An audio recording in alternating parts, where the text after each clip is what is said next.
Yeah, baby. Yeah, baby. 1738. Wouldn't it be funny to find out that this was the 1738th live stream I've done? I think it might actually be. Yeah, baby. What if there was something that happened in the year 1738 that he was trying to tell us about and none of us listened? Haters with the two. First donut of the night. Holy shit. What if that was part of the stream? I had to fucking eat donuts every time you guys donated. Oh, donut, because it's a donation. A donuttion. Oh my god, that's what it's called whenever you fucking donate sperm to a sperm bank, is a donut. Or a donuttion. We're on a roll tonight, baby. We're thinking of all good. Oh, this is a brainstorming session. We're gonna cure fucking world horny. Your friendly internet grandma with the $7 Canadian maple syrupy notification right on time. Hey everyone, hope you're having a great. Thank you, grandma. Oh shit. For some reason the donation thing is massive. Well, maybe it was just the length of the name. Kiera McCourt, oh my god, member for 30 months. Hey Joel and Pradeep, Percival and I are here and listening. Welcome back. Man, it's been a long time since I've seen you, I feel like. But it's good to do so. So welcome. So welcome. See, right now you can't see it, but I'm waving my hands as if I'm like ushering you towards me. But all that really did was waft a fart into my nose. Who farted? It's hard to say. Did you know that popcorn is a mini explosion frozen in time? Oh my god, that's a good fucking point. That's actually a beautiful. You could probably, you could probably use popcorn as like a visual representation for explosions if you're like need a reference for an art piece or something. And Kiera with a 10. Thank you, Kiera. So glad to catch you. Well, glad to have you. Glad to have everyone. Welcome, welcome. Click that like button as usual. Share this out. It always helps. Does it actually? It helps you. It helps you feel involved. Involved in a grander process. The grandest process, really. The process that, you know, people listen to my voice and utilize it for whatever various methods in which they could. Such as, some people use it when they're on the toilet. Swook with the 5 says, hello lovelies, and hello Let's Read, our fantastic hosts. Hope all is well and hope everyone is having a lovely night. Sorry. Thank you, Swook. We are. I mean, are we? Are you guys having a good night? I'd hate to speak for you. I'd sake to speak on your behest. Jacob Bowling with the 5 says, Let's Read tonight is me and my pregnant wife Stephanie wedding anniversary. She thanks you in the Let's Read community for our daughter's name. You are welcome. And her name shalleth be Jolene. Am I keeping safe? Always. I keep that thing on me. AKA a car escape tool that I just bought off of Amazon. And I haven't put it in the car yet, but basically it's got like a pointed hammer on either side so you can break your window to escape. And then it's also got a seatbelt cutter. Why I bought this? I don't know. I just think I need to be prepared on the off chance I crash off of a bridge into water. Now, are there any bridges with water near me? No. But you never know. They could build one. The Hitsubasa with the 5 says, hey Joel and friends, working on that drawing and trying to also edit the recording of it too, but it's a bitch. But can't wait to send it to you. Interesting. Is it like a Is it digital art? Because I know it's much easier to do digital art. Screen recordings. Fry can tell you about how he does it. Brendan Palmer with the 2 says, woo! Night starts now. Let's get it. Let's spaghetti it. Yes, happy anniversary, Jacob. Have no fear. We got Lila, we got Fry, we got Schick. Schick's bringing his balls directly on my face. Appreciate it. His basketballs.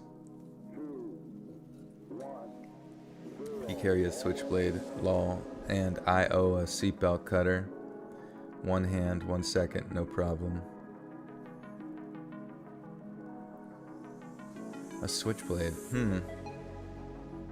I feel like a switchblade. Would that even cut through a seatbelt? I feel like it's probably rusty. You probably have a rusty switchblade. A rusty razor used to shave the belly of a naughty pirate. Swook with another 5 says, I hope someday, you and I could play a scary co-op game together, but first, I need to build up my own following on Twitch. Yes. Take your time, no rush, but you'll get there. Really, at the end of the day, I think another piece of advice I'd say is try to network, you know what I mean? Because you ever notice those, like, streamers that, like, they play a big game on like one of the, you know, there's some sort of trend going on, and they play a big game with a big name, and then they kind of like grow from there. Big game with a big name. You know, it's not all the same. It would be a shame. But not when Dana donates $5 buccarinos and says, how is our mascot Pradeep? He is great. He's perched up on my chair behind me. I'm not sitting in it, but he certainly does like to sit on it. He probably wishes I sat on it just so he could be above me, but I can't allow that. Though I do, at some point, hope to, you know what, I should just craft one. We talked about that, like, little thing that you could put on your shoulders or over top your head that operates almost like a shoulder mount, so your cat can sit on your shoulders comfortably and not, like, dig into your shoulders or, like, be on like a tilted surface of your shoulders, but just like a flat platform. I need to make that happen. The Hitsubasa with another 5 says, it is digital, but I just take a long time in both recording sessions so far are 2.5 hours, hence why I'm editing it. Oh, okay, interesting. Yeah, I guess I wouldn't know exactly how that all transpires, but thank you for the 5. Good luck with it. Definitely excited to see it on social media or something when you're done. The stream plus this chamomile tea is gonna put me in a comma. Ashley with the 2 says, now I can listen to you while I do homework. Dude, I was that kid in school that just fucking loved homework, but I was also like a really big bully, so I just beat myself up. It made life hella complicated. Brendan Palmer with the 2. Thank you, Brendan. I pinned your comment, squabble, squabble, squabble, squabble. Yo, I promised I would. I'm a man of my twerd. A man of my turd. Brendan Palmer with the 2 says, my daughter Samara says, hello, Samara. Is it Samara? I feel like Samara would make more sense, at least in my head, in the pronunciation. I feel like that's what I hear most commonly, but if it is Samara, hello to both. Hello to both people at once. I'm sorry. Can you say hi, Gus? Pretty please. Hello, Gus. What's up?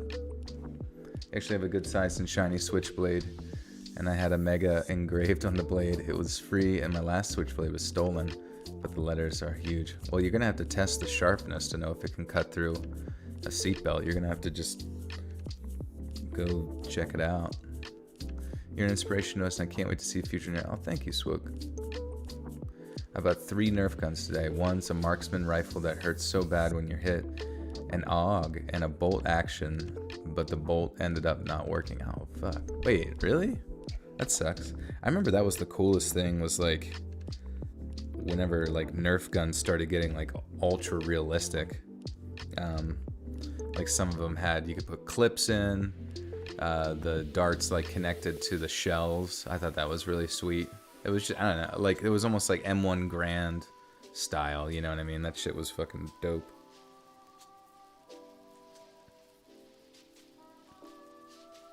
Finally catching a stream from the very beginning. True. It's always good when it's fresh.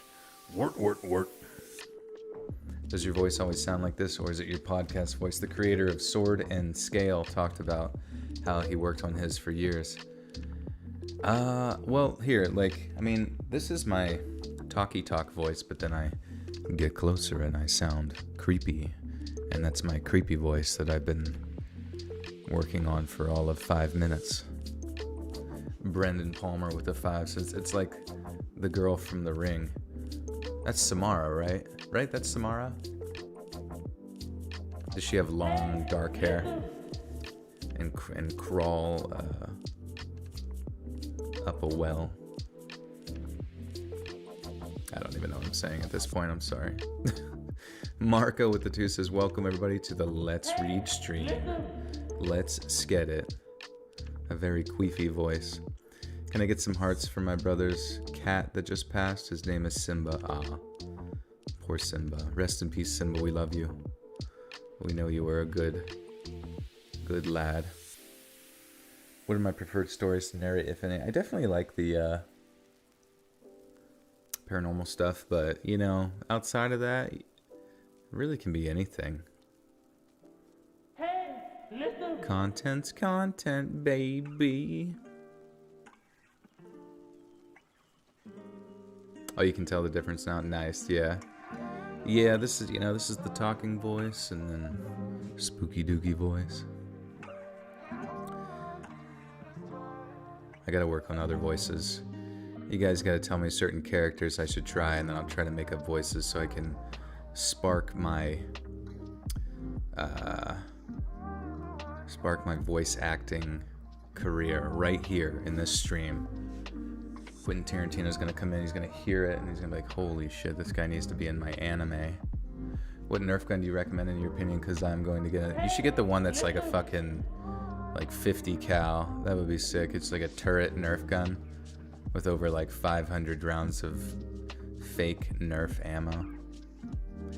And it's Nerf or nothing, baby. Do you like the game The Last of Us? I have tried it. But I didn't make it very far because I was just playing friends when I was hanging out. Asherella with the 10 says, happy evening, my fairy god YouTuber. I hit 1K Twitch subs the other day and had 1K on YouTube for about a month now. I'm feeling extra celebratory. Hope everyone is having an awesome day. Thank you, Ash. That's awesome. I'm happy for you. Both voices have good vibes. Oh, that's good. I'm glad. Do Simba's voice? Simba. Wait, what does Simba even sound like? Simba from... Let's see. Oh, Matthew Broderick. You can't change the past. You said you'd always be there for me.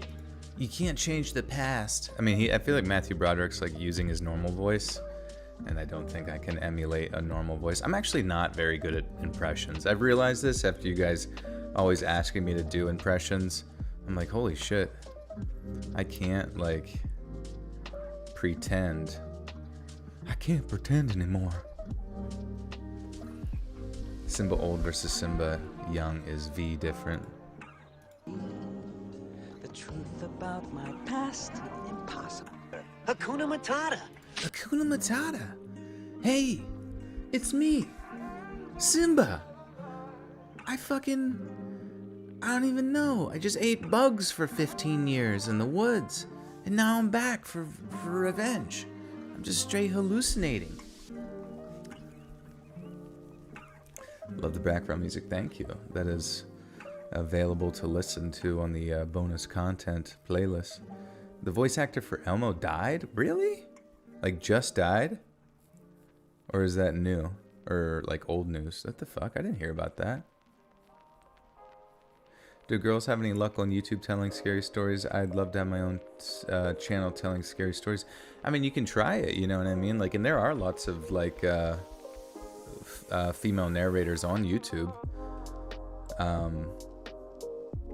I had a female narrator here as a mod. I think she's been pretty busy, but, Gothic Rose, various others, you know what I mean? So give it a whirly bird and see where it goes. And also, like, a lot of girls have success doing, like, true crime, you know what I mean? So kind of branching down that road is always an option as well. I mean, there's all sorts of ways you can get creative with it. Defunct Ninja with the 150. Thank you, my friend.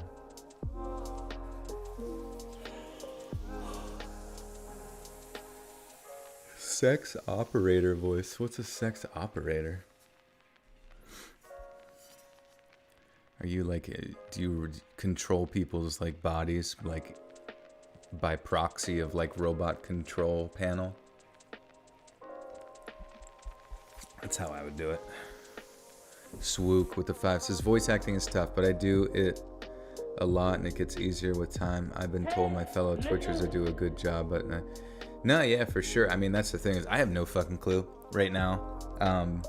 I have a closet under the steps that I'm trying to convert into like a little bit of a soundproofed. What's the name of the song? This is custom beats I had commissioned, so sadly it's only available on Patreon and members only content, like for actually listening. I don't actually know the name of it, but the tracks are listed if you actually get to that one. And honestly, if somebody like downloaded it and gave it to their friends, I would, I don't care. It's all good. You can use it for streams, whatever you want, or content, But anyways, yeah, I'm just trying my best. I like basically was starting to hang up all the foam panels, and then like the sticky stuff that I used would not maintain its stickiness. And then they just started fucking falling off, you know what I mean? And I'm like, God damn it. So anyways, I bought some more sticky stuff. I'm gonna start using my cream, homemade cream adhesive, and I don't know. It's just frustrating because I was really hoping to like get that done today, but then like as I would get it up, everything just like after a few minutes would just like peel off. Can I do boom hammer? Dang old boom, man! Freaking come at you out of nowhere, man! It's freaking goddamn Timon and Pumbaa, man! It's fucking Hidden Kingdom, brother. It's fucking, that's what I'm saying, man. The damn goddamn old banana skin, man. Eating bugs and shit.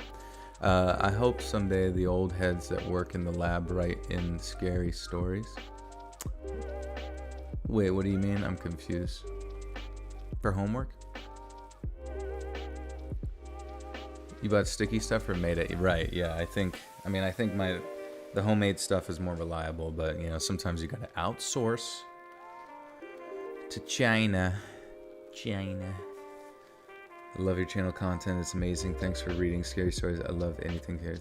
Azkaban, you bet. No problem. Actually, I feel like I would do a better Boomhauer if I like heard his like cadence, because I know he's not always like saying words per se.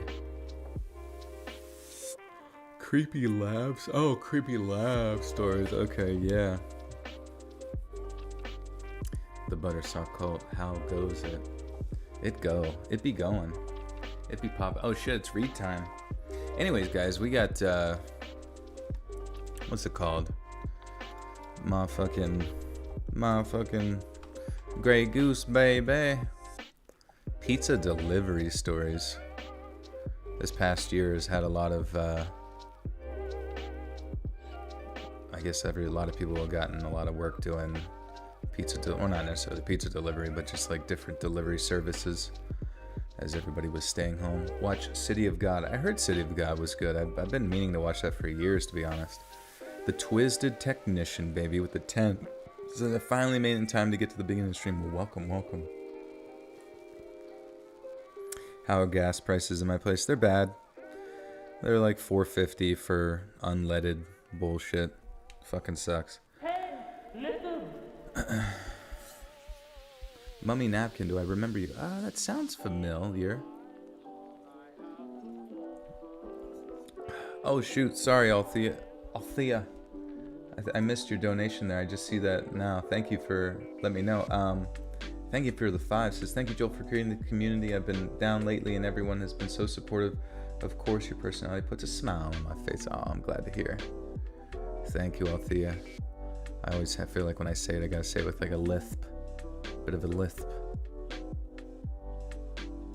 Do you ever try not to laugh at the stories you read? I mean, usually none of them are like comedically oriented. I mean, there might be something silly that's like said and I might giggle at it, but most of the time there's really nothing that I'm like trying to avoid.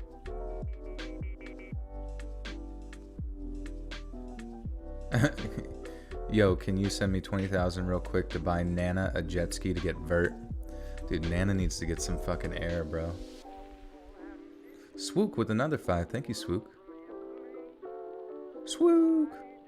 Where I used to live, gas was over $6, the lowest grade 2 weeks ago. Yeah, it's fucking scary, man. Just because, like, I think the scary thing with that is, like, gas prices pretty much... It's so... What I find so fascinating is that it's, like, up on a, you know... Just, like, it's one of the only prices that you see everywhere as you drive, you know, obviously, because it's promoting it or whatever. But it's also sort of a direct correlation to indicate the price of other things as well, because as that goes up, the ability to create it, to deliver it, like, it all, like, affects the cost of everything. So just, like, the price of everything else goes up as well, and it's just... I don't know. It's just a little scary to see where things will end up here. Went up today in Cali like 15 cents. Yeah, Cali was bad before, and I can't imagine where it's at now. Probably $8 or some shit. Fucked up. Swook with the 5 says, I'ma hold you to the scary game we play, by the way. Oh shit. Okay. Let's get it. What even is a scary co-op game? I don't think I've ever played one before. Your serotonin's to the roof right now. Let's go. Peaked. Sampai. Lol. Gotcha.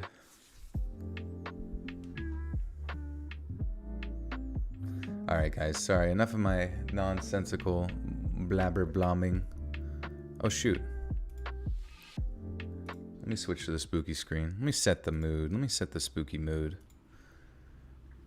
Let me flush your spooky toilet. Spent $73.65 on gas today. Shit's insane. I know, yeah, to fill my tank, it was $63, man. You know? It's fucking... I don't know what to say.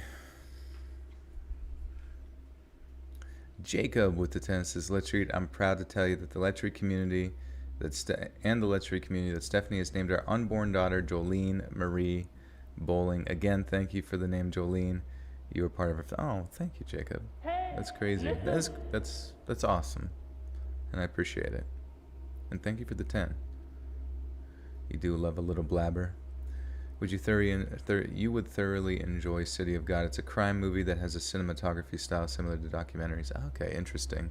For some reason, I thought City of God was about, like, South America, like Brazil or something of that nature. Didi Cortez with the 10 says, only here to say hi, as this is my Monday, Wednesday, Friday morning shower Patreon ritual. Love my waterproof speaker. Hi to Kitty. Oh, thank you, Didi. That's cool. Yeah, I know some people will listen to the streams later, which I thought about. I'm like, you know, that's another like 3 or 4 hours of easy content for people to consume. So I appreciate that. Someone paid $170 for 50 liters over at Canada. We're literally experiencing... Yeah, man, not a fan. All right.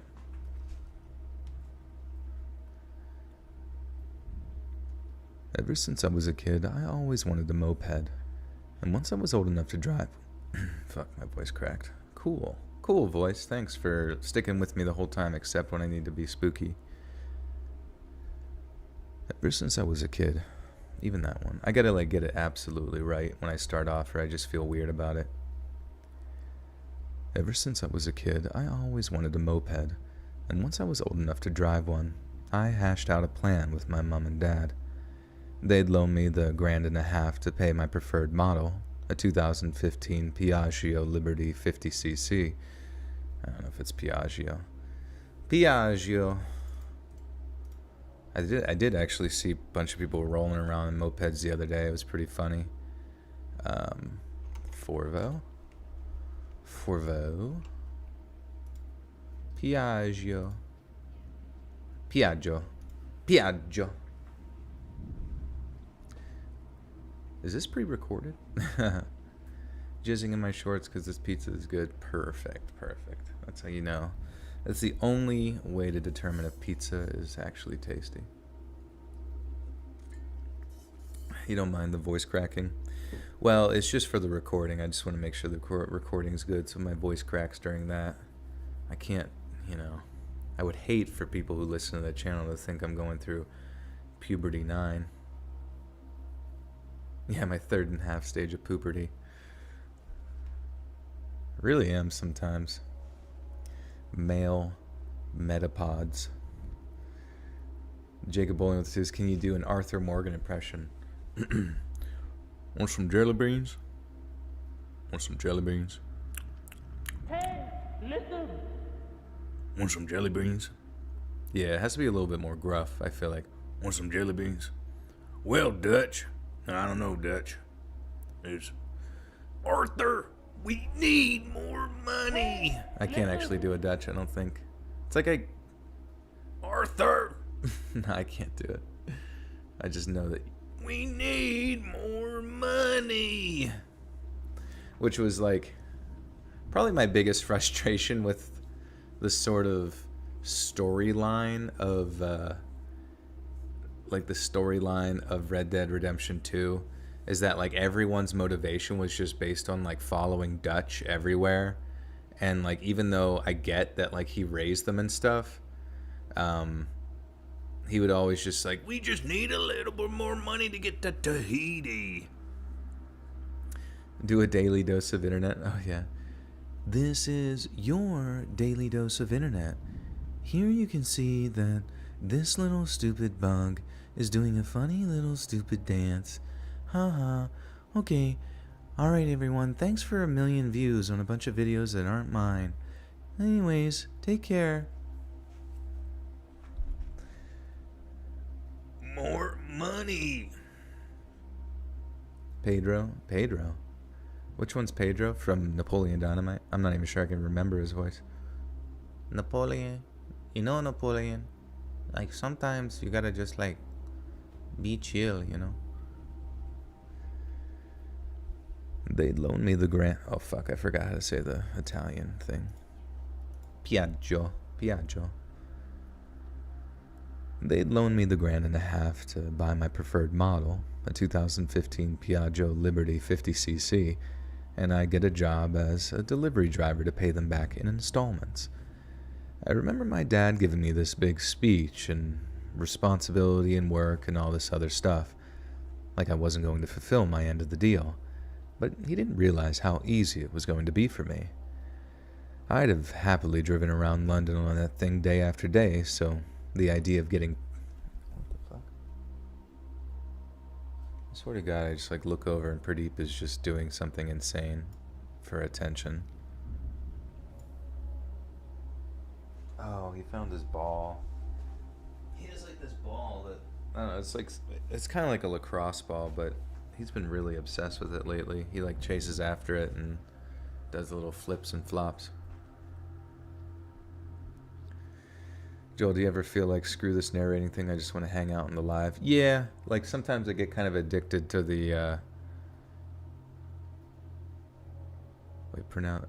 sometimes I kind of get like addicted to the, the chill aspect, but then I realize I'm like, well, I kind of run out of things to say too.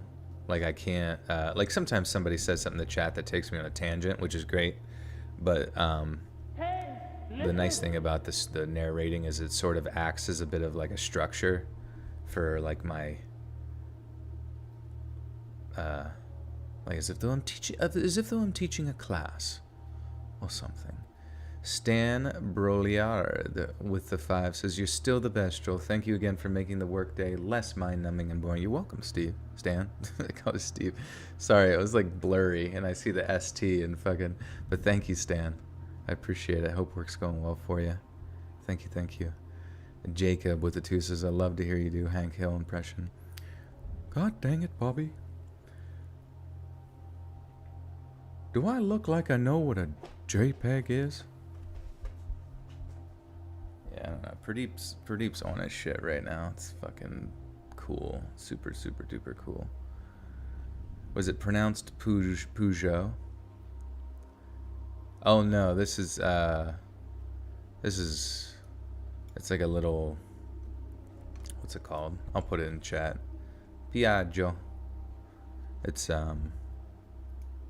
like a brand of moped, I guess, or some shit.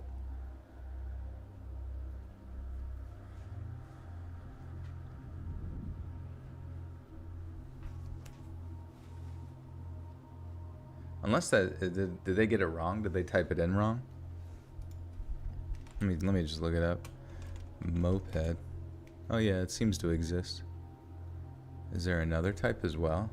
Is Italy just known for its moped production? After World War II, mopeds just blew up. Piaget. Oh. Yeah, there's another type of moped, the one you said. Interesting. So I can understand the confusion there, but I guess they wanted the other Italian one. Italian. Do a pretty impression. While he does like flips and skips. Lambretta scooters, for fuck's sake. And scooting. They're just scooting around town. Skiddle-a-daddling.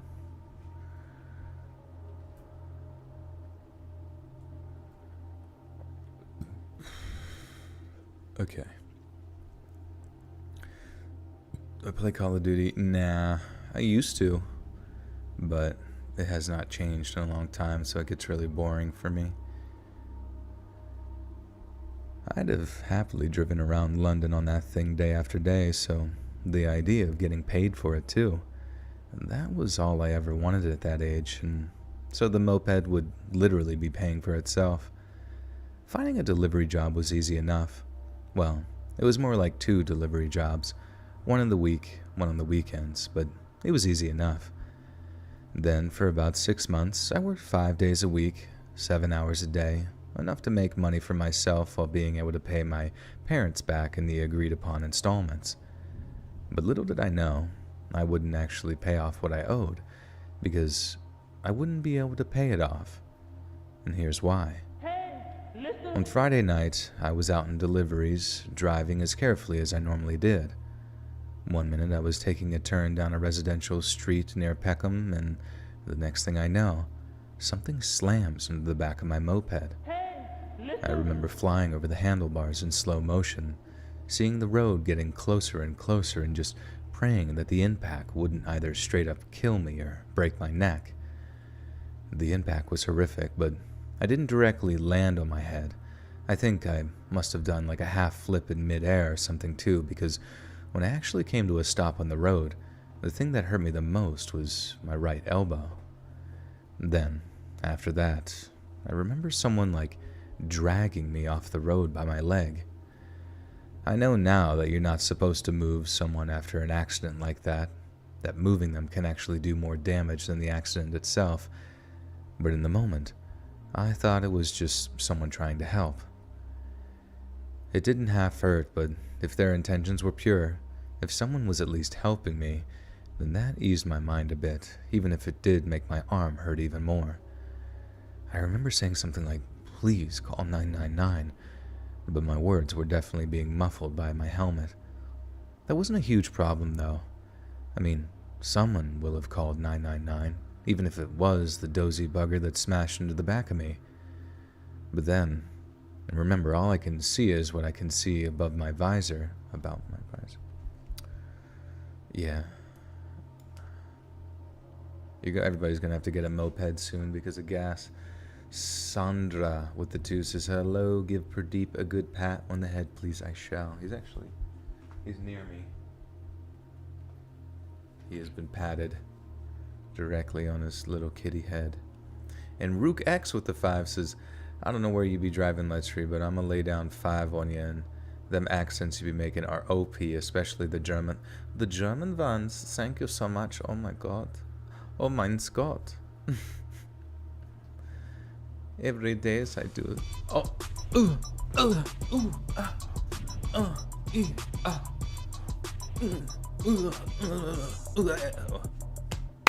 Damn, bro.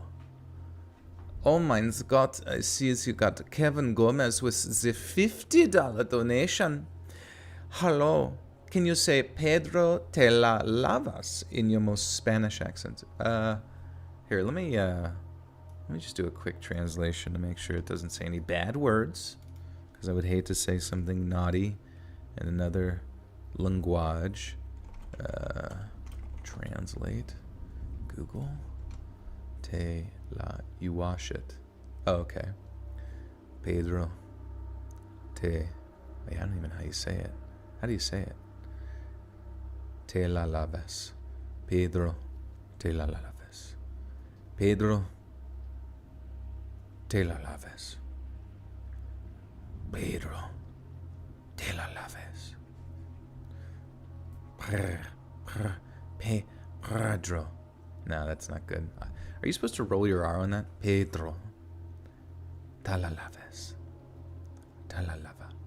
Do I even pronounce the S?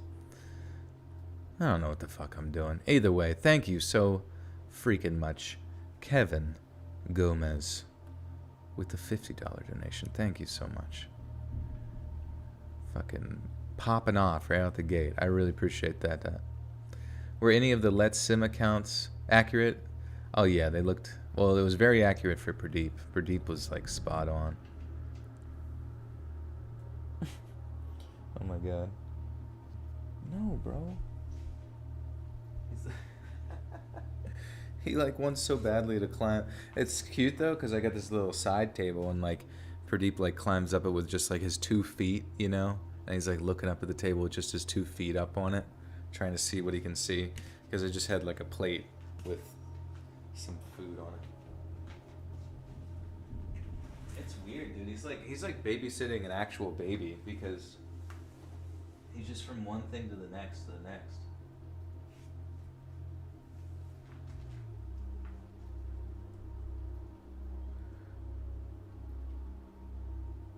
How long do the lives usually go for? How long do they usually go for? Like 3 hours, maybe 4 hours? Just depends on how sidetracked I get. Yeah, curious cat. But it's just weird because like he gets extraordinarily additionally curious during live streams. It's like weird, man.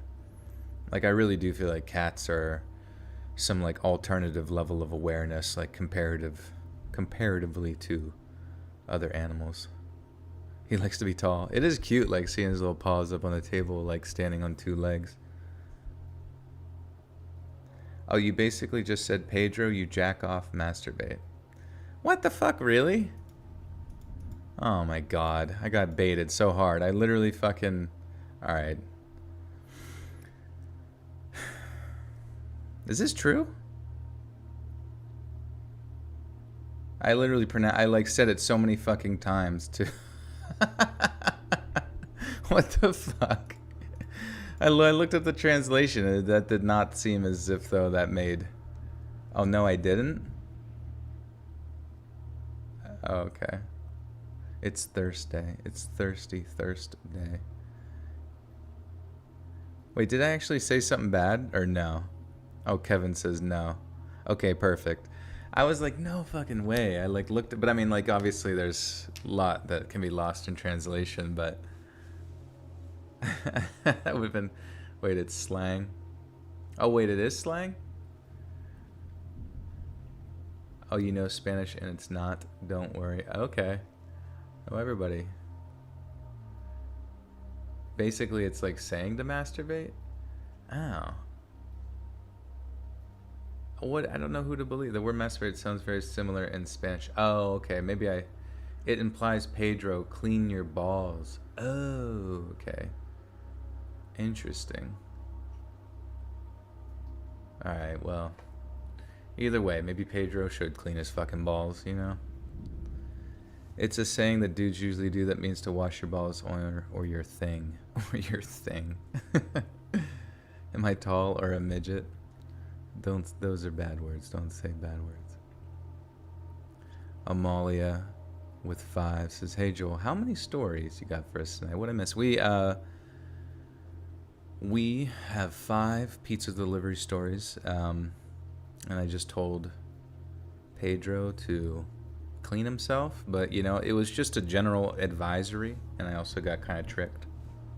10, listen. Oh, was it like a question? Like, do you wash it? Whatever. We're moving on. Who fucking cares? Either way, thank you. We can smell it. Yeah, Pedro, we can smell it.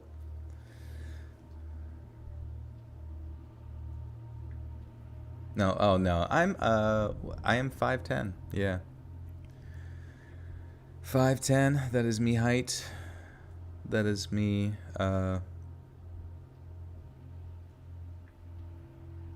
my standing amidst the atmosphere.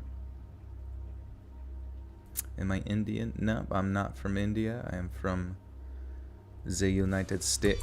Oh, yeah. Oh, ah, ooh, yeah, ah, ooh. Pedro. Kevin Gomez with another 50. Thank you, Kevin. I appreciate that so much. Oh, man. I don't even know what to say. That is too kind. Seriously, too generous. Thank you. Holy shit. Entropic Society says, "Hey, when will the next Ghost video drop?" I'll be honest with you, man. I don't actually know.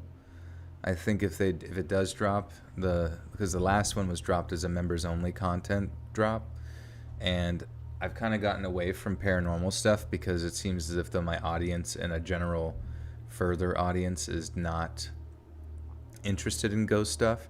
I certainly like ghost stuff. Do ghost stories always hit appropriately? Not always. I would like to do more of them, but I kind of feel like it sort of splits my audience. And the tough thing about YouTube is a lot of it's based around, like, you know, viewership momentum. So if less people are interested in that one, then, you know, YouTube won't suggest the next video out to, like, people, you know what I mean? So I kind of have found my niche more specifically in true scary stories and true crime related content.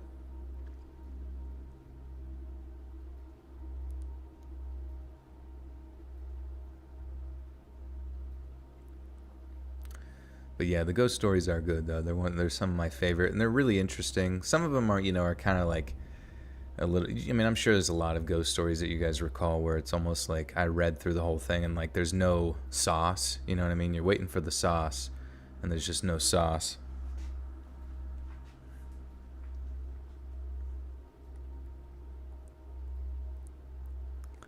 But yeah, I do hope to do more down the road. You think people in the lives' opinions matter most. So yeah, no, this is true. You guys are the most devoted. Joel, did you ever do dual enrollment? I'm in it and aced my statistics final earlier today. Dual enrollment. What is that? Dual enrollment. Like where you're enrolled in 2 different majors, or is it like 2 different things? Joel is a stripper. I'm essentially a stripper, yeah. But with my mouth, or my voice.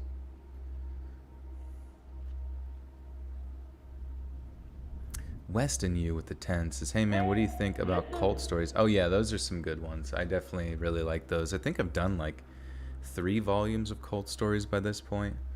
Definitely always open to more, for sure. Ghosts, X-Files, Park Ranger stuff. Oh, yeah. I always thought about doing, like, more of those missing 411 things. But all of those, like, David Paulides stands, like, they fucking hated me in the comments. They were so mad, as if though I, like, stole the idea of investigating missing people in national parks, like, from him specifically.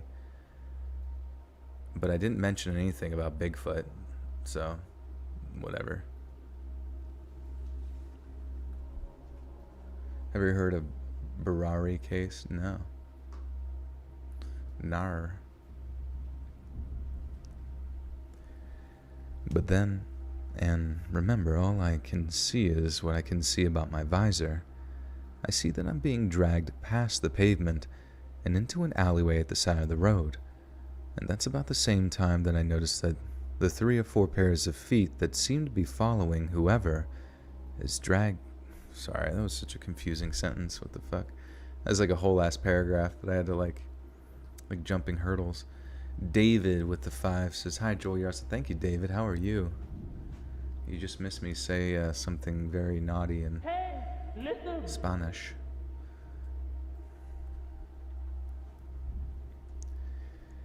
But then, and remember, all I can see is what I can see about my visor. I see that I'm being dragged past the pavement and into an alleyway at the side of the road, and that's about the same time that I notice the 3 or 4 pairs of feet that seem to be following whoever has dragged me. And that's when I realize something is badly wrong, and that this is no ordinary road accident. Since I was lying on the concrete of the alleyway with my helmet on, I still couldn't see much, but what I could see was about 5 pairs of feet surrounding me. I remember saying something like, "What's going on? Who are you?" And what's when the...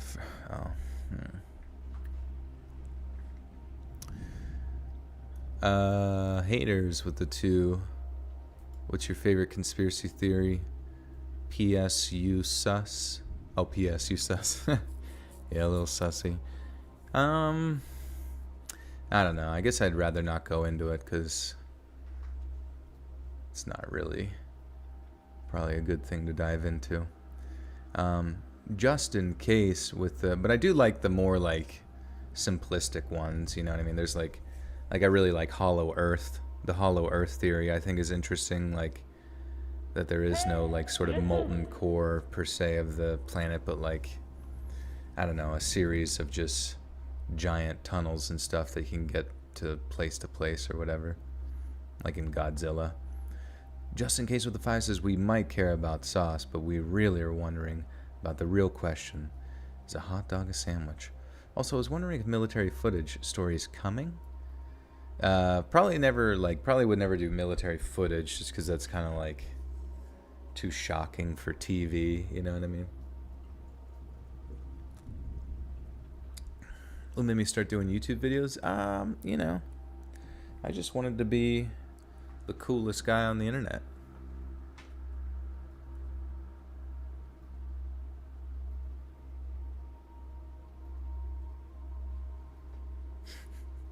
Before I started, there was like this really funny meme where he's like, some guy was working at a gas station. He's like talking to one of his normal customers. He's like, "Hey, yo, you answer this question real quick. You can have whatever you want in the store for 5 seconds." And he's like, "Okay." He's like, "All right, what's 10 times 10 minus 50?" And the guy's like, "50." He's like, "All right, 5, 4." And then he like is looking around, and then he goes like leans down, and he's like, "Not my cat." He like leans down to like pick the guy's cat up. Like that's what he wanted. I don't know. It was just so fucking funny. Would you ever consider going back to medical school if you're licensed? Like working within the field? Yeah, for sure. Why can't we go to Antarctica freely? What are they not telling us? Probably that it's cold and gross. I don't know. A lot of people think that there's, or not a lot of people. I mean, whenever I hate when people say like a lot, like, do you ever get on Twitter or some stupid shit, or really anywhere within the media, and they're just like people were talking about, like as if implying that everybody except you is communicating secretly about some stupid shit that they want you to talk about, or like click on or watch or whatever. And it's like, nah, that's not the case usually.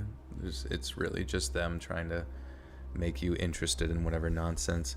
And like, so I was going to say, people think that like Antarctica has like a hole to the center of the earth. I mean, maybe. I mean, it would be neat, but I don't think that's the case. Either way, I'm going there, and we're doing an expedition. Everybody in this chat is invited, and we're going to jump in the hole.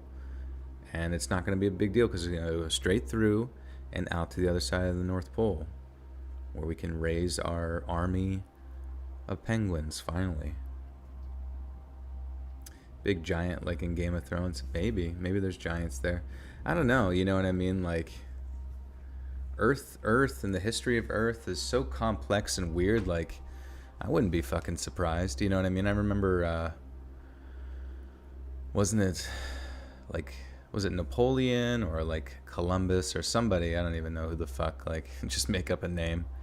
Was it Michael Jackson? No, like, they were down in South America and they talked about these like giant lizards that like waded in the water in like their journals and stuff. And I thought that was fascinating. I mean, I wouldn't be surprised if there's just like massive, like some degree of dinosaur or something that might still exist and external from what we can see.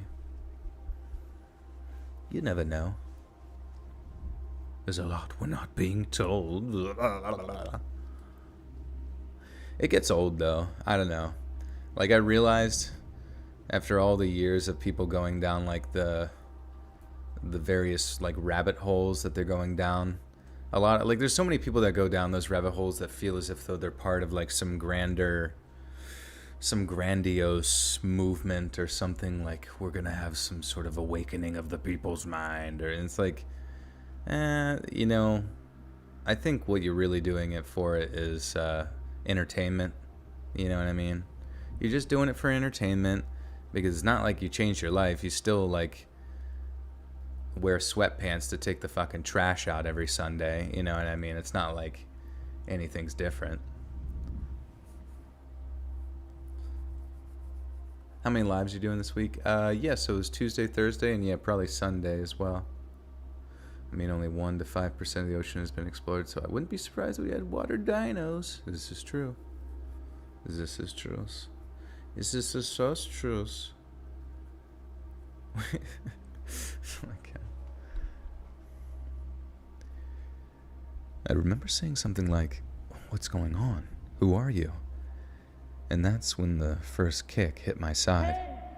It didn't impact near my broken elbow, but the shock was enough to have it burning with pain, and any other question I had were drowned out by the screams of pain I let out.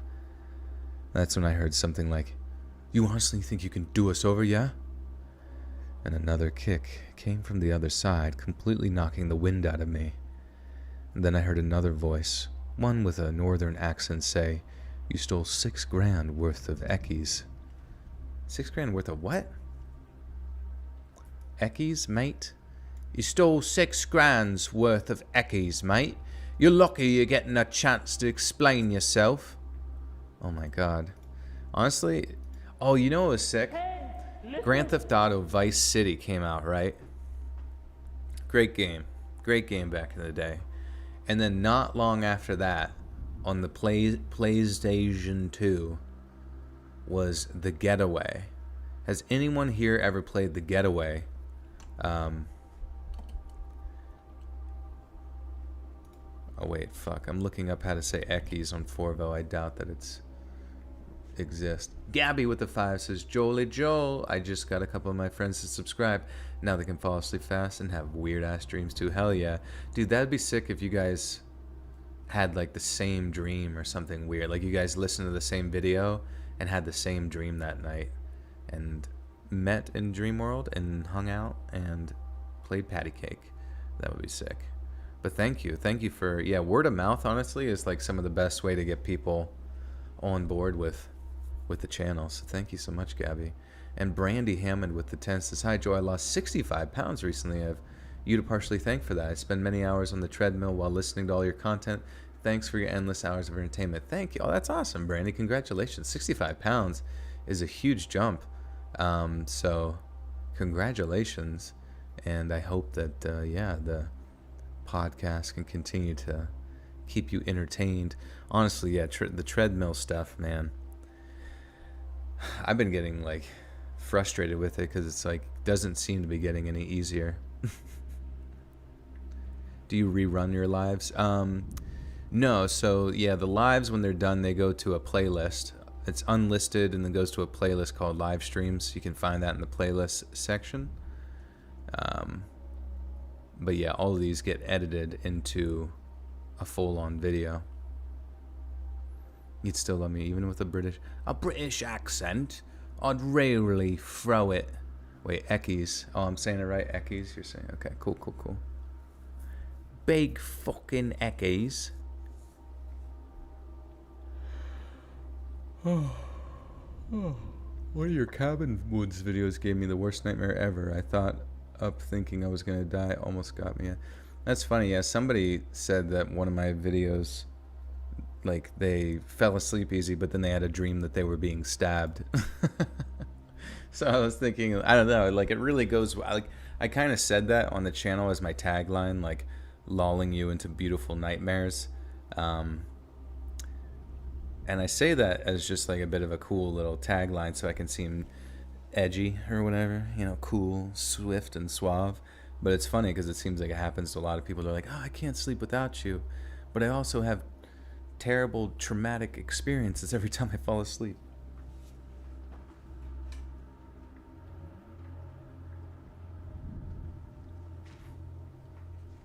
I sound like Rami Malek. Who's that? Sounds like a demon.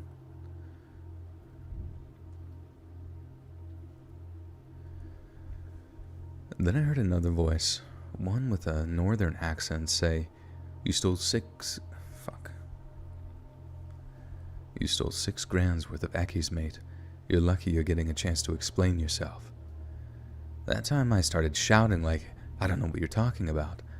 But again, my helmet was half muffling my words, and the sound of beeping horns from the street did the rest of the muffling.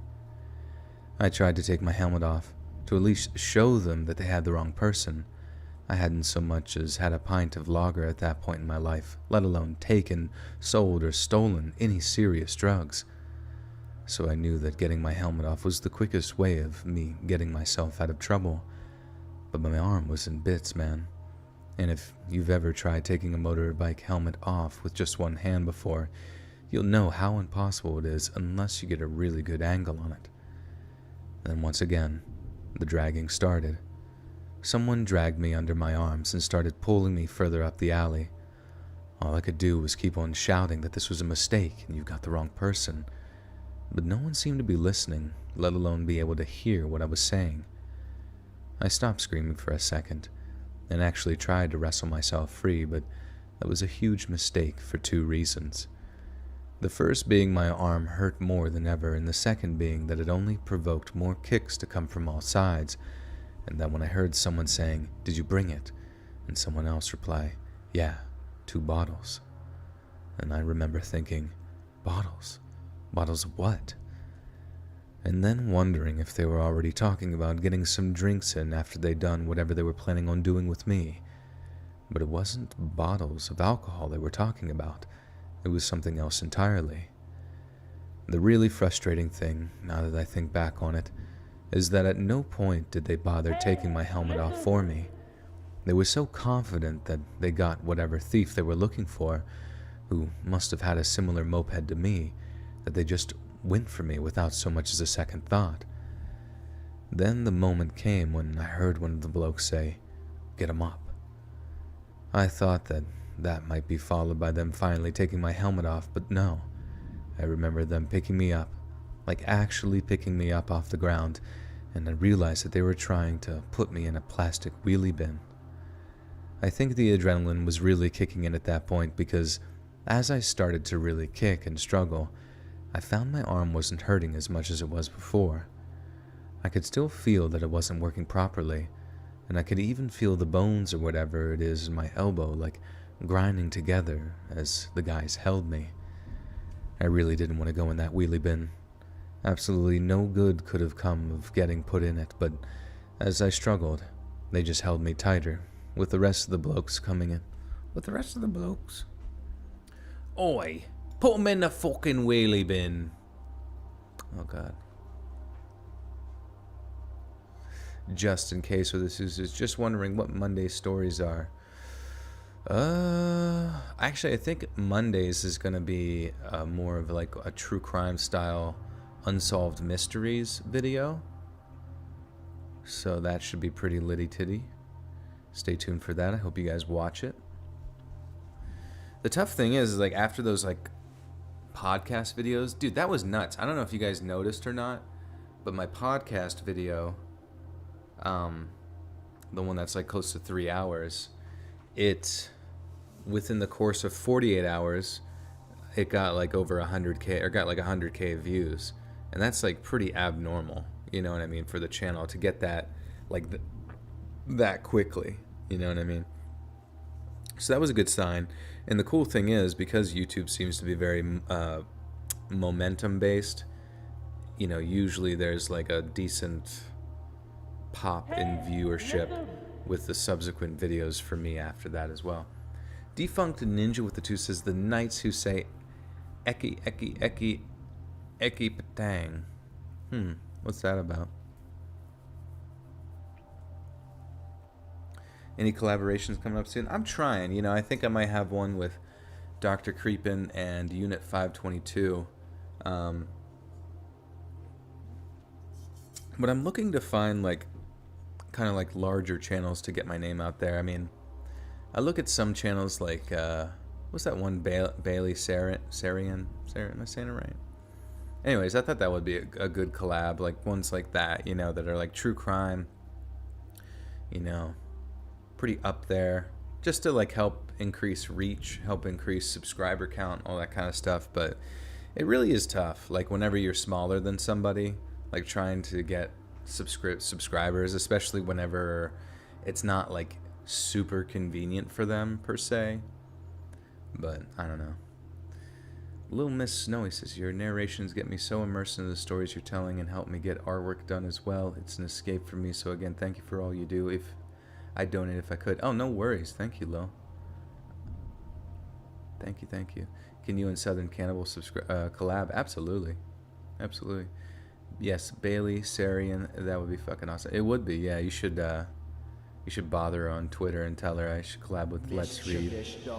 Maybe, who knows, maybe she's never heard me. She'll hear me and she'll be like, God damn. And just easy collab right there, baby. Are you still doing Cardinal Audio? What's Cardinal Audio? Fox's Spooky Stories has been a member of the Buttersock cult for 4 whole months. Says, I love Monty Python and the Holy Grail. To also hope you all doing amazing. He is the only live when I'm at work. You love Monty Python and the Holy Grail. 2. Also hope you all are doing amazing. He's the only live when I'm at work. Yeah, Monty Python's hilarious. Those guys were ahead of their time. But thank you and welcome back, Fox's Spooky Stories. Will you do makeup with her? Yeah, that's the thing, is I'd probably have to smear some stuff on my face to go along with it. Do another collab with Blame on George. I could ask him, actually. George, me and him, George, are pretty close, but at the same time, I feel kind of bad because now that he's like popping off so much, you know, his videos are a little bit more infrequent. I could definitely ask him, but I just like don't want to like burden him with his already like large workload, you know what I mean? Nixco with the 4 Canadian. Thank you, Nixco. Will you do makeup with her? You know what I'll do to really sweeten the deal? I will do her makeup for her. I feel like that would she, you know, just to, you know, she's telling her stories to true crime. She's recanting some terrifying tales to you guys, and there's just me. You just see like an off-camera hand just like just smearing goop around in powders and creams. I could probably come up with something pretty cool. Someone should make a shout out for you on Moist Critical streaming on Twitch. Yeah, I mean, I think I don't know how much you have to donate on there to like have them be like, sweet dude, thanks so much. Yeah, I'll have to check it out. Sounds pretty cool. That's probably kind of like Corpse Husband. Jacob Bowling with the 2 says, Stephanie said Jolene will be a YouTuber like you. Well, you know, that would be neat. That'd be cool. Hopefully she grows up and bees whatever she wants to bees. A skeleton Astrahan, yeah. Do I speak Spanish? Nah. I like it, but I don't speak it fluently at all. Jolene will be a human and choose whatever she wants. This is true, yeah. Oh my god. Ooh. Ooh, Oh my god, Sleepy BB, that came out of nowhere. Blame It on George is how I found you, actually. That's awesome. Yeah, I remember a collab with him. If you know, I got a lot of respect to pay for Blame It on George and That Creepy Reading back in the day, because those guys were some of the few channels, along with various others. There was one guy's name was King Spooks back in the day, and just other people that gave me a chance to collab and get my name out there. And honestly, you know, George was one of the really big ones at the time, because he was at like 300,000, I think, subscribers whenever we started chit-chatting and playing games and stuff, and that was just a huge boost. So that's so cool to hear that that's kind of like where you found me to start with. So that's awesome, and thank you so much for 50 freaking dollarinos. Sheesh. Thank you. I hope you're doing well. You feel like Nick Crawley would be a good one for Nick Crawley? That sounds so familiar. I know that they're, yeah, like I remember I reached out to like That Chapter, and he was actually really nice and responded, but he just said he's been very busy. And honestly, you know, I totally understand. You know, it's like whenever you're putting out like serious content that, you know, more frequently, that usually is very you-centered, you know, trying to drop everything to go focus on somebody else's collab that may or may not benefit you. It's, you know, it's just not always in the cards. I sound just like Charlie. That's cool. I sure hope he doesn't come up behind me and punch me in the head and make me see a bunch of birdies like Looney Tunes. I feel like he always says that, like analogies, like knocked him around like a freaking rag doll. He's seeing birdies fly around his head like Looney Tunes. Hey Joel, can you tell the creepy fox next time you guys chat, tell us what he says or does? That would be funny, yeah. Oh, you found this channel watching Mr. Nightmare. Well, that's good to hear. I've always been interested, like Mr. Nightmare gets like in the millions of views, so I'm always like curious, like how does that viewership not just like trickle down here, you know, at a similar level, you know? I mean, maybe they're all just like random people that just never make it down here, or maybe they only want like 15-minute videos or whatever. Let's read. If you could have Burger King, McDonald's, what would you have? I don't know, man. I always said I liked Burger King more growing up. I guess Burger King still, because like it's, you know, it's still fast food, but the quality overall, I think it's just a little bit better. I definitely Burger King's fries, but it doesn't mean, but at the same time, there's a special place in my heart for Mickey D's. Have you had Wendy's burgers? Wendy's burgers are good as shit. Holy hell. Those are real good. Wait, did anyone see the Mr. Nightmare face reveal, and is it real? Oh, I don't think that happened. I never heard anything about a Mr. Nightmare face reveal. And either way, I mean, I think he'll just release it when he wants to, if he wants to, you know, and kind of just like have to respect people's privacy.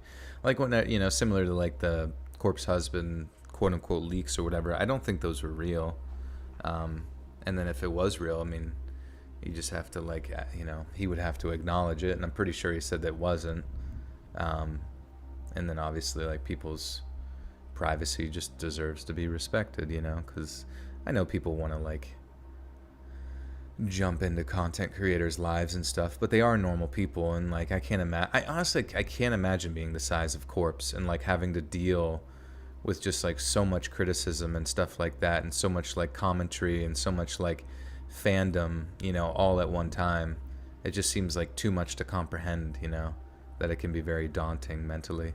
Hey, chill. Is Mr. Nightmare the biggest horror story channel? In the concepts of like horror stories, like true scary stories, I would say so. People like Mr. Ballin, he does like true crime stuff in a similar fashion. So he's definitely one of the larger, I guess you could say, horror channel / podcast, but 'tis hard to say.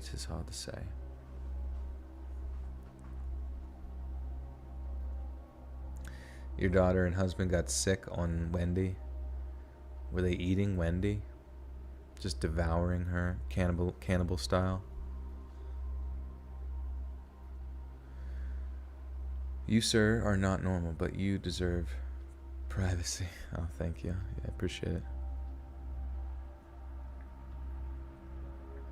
Nice and steady. Yeah, slow and steady wins the cup of cheese. Bro, you should make some tea. I have some water. My tea machine is not behind me anymore, so...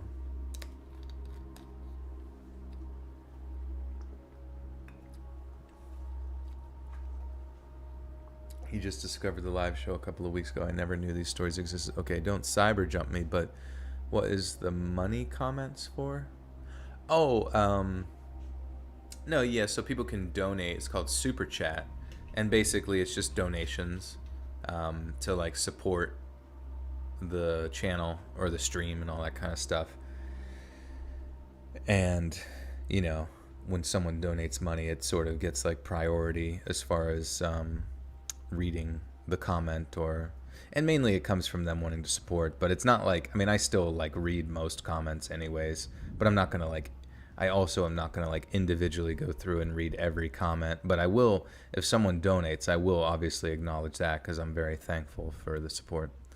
Only recently found Mr. Ballin, but I find so many of his stories horrifically depressing, so much senseless death. Oh yeah, it's unlucky. You missed Joel's twerking, yeah. It's very elusive. Can you skippity doo bop scat? Skippity doo bop bop bop biddy bop bop boo doo bop bop bop beom billa bada la moon did bada bada bada skidoo bop bop bop bop boo doo dee la bop. Yeah. There you go. Easy.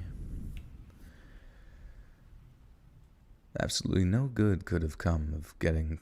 What the fuck? Absolutely no good could have come of getting put in it. Absolutely no good could have come from getting put in it. But as I struggled, they just held me tighter, with the rest of the blokes coming in to restrain my legs, while another punched me as hard as he could in the stomach. I went in penis. Am I still doing I don't know what you're saying there. Cardinal audio or cardinal audio? I really have no idea what that is. I apologize. You've asked it a few times, but I have no idea what cardinal audio is. Maybe I'm like missing something here. Are you thinking of chilling? Maybe chilling? I'm the founder of RedTube. Does that still exist?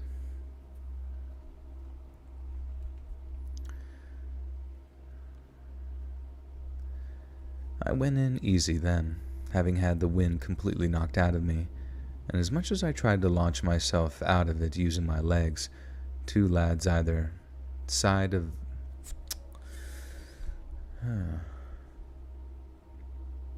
If you're a fan of the strange, dark, and mysterious in story form, super cool yeah, I do find that in story form. I'm really confused about the cardinal comment. Like, is it Was that something I was a part of, or maybe you got the wrong feller? Oh god, sorry. Just opened up a can of worms there I shouldn't have. That is crazy. Former Navy SEAL. That just seems like very surreal, you know what I mean? Like, get done with SEALs and then go start a YouTube channel. Cardinal Boob?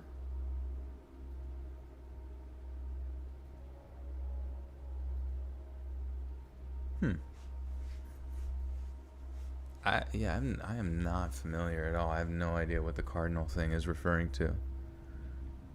Thank you for Synthesis Part 2. Part 3 coming soon. I imagine so. You probably have to ask Being Scared. He'll let you know the schedule on that, or like message the... I just felt like saying Cardinal Boob. I don't know what's going on. Oh, okay. Yeah, sorry. I just always assume you guys are like in cahoots with one another, and I like can't keep up sometimes.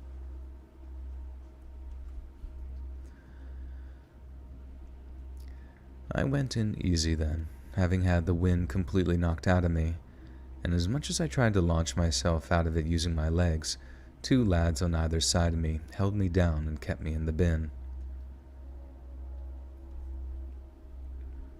Cardlin? Cardlin?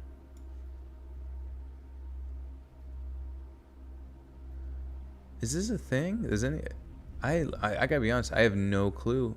I have no clue what Cardlin is.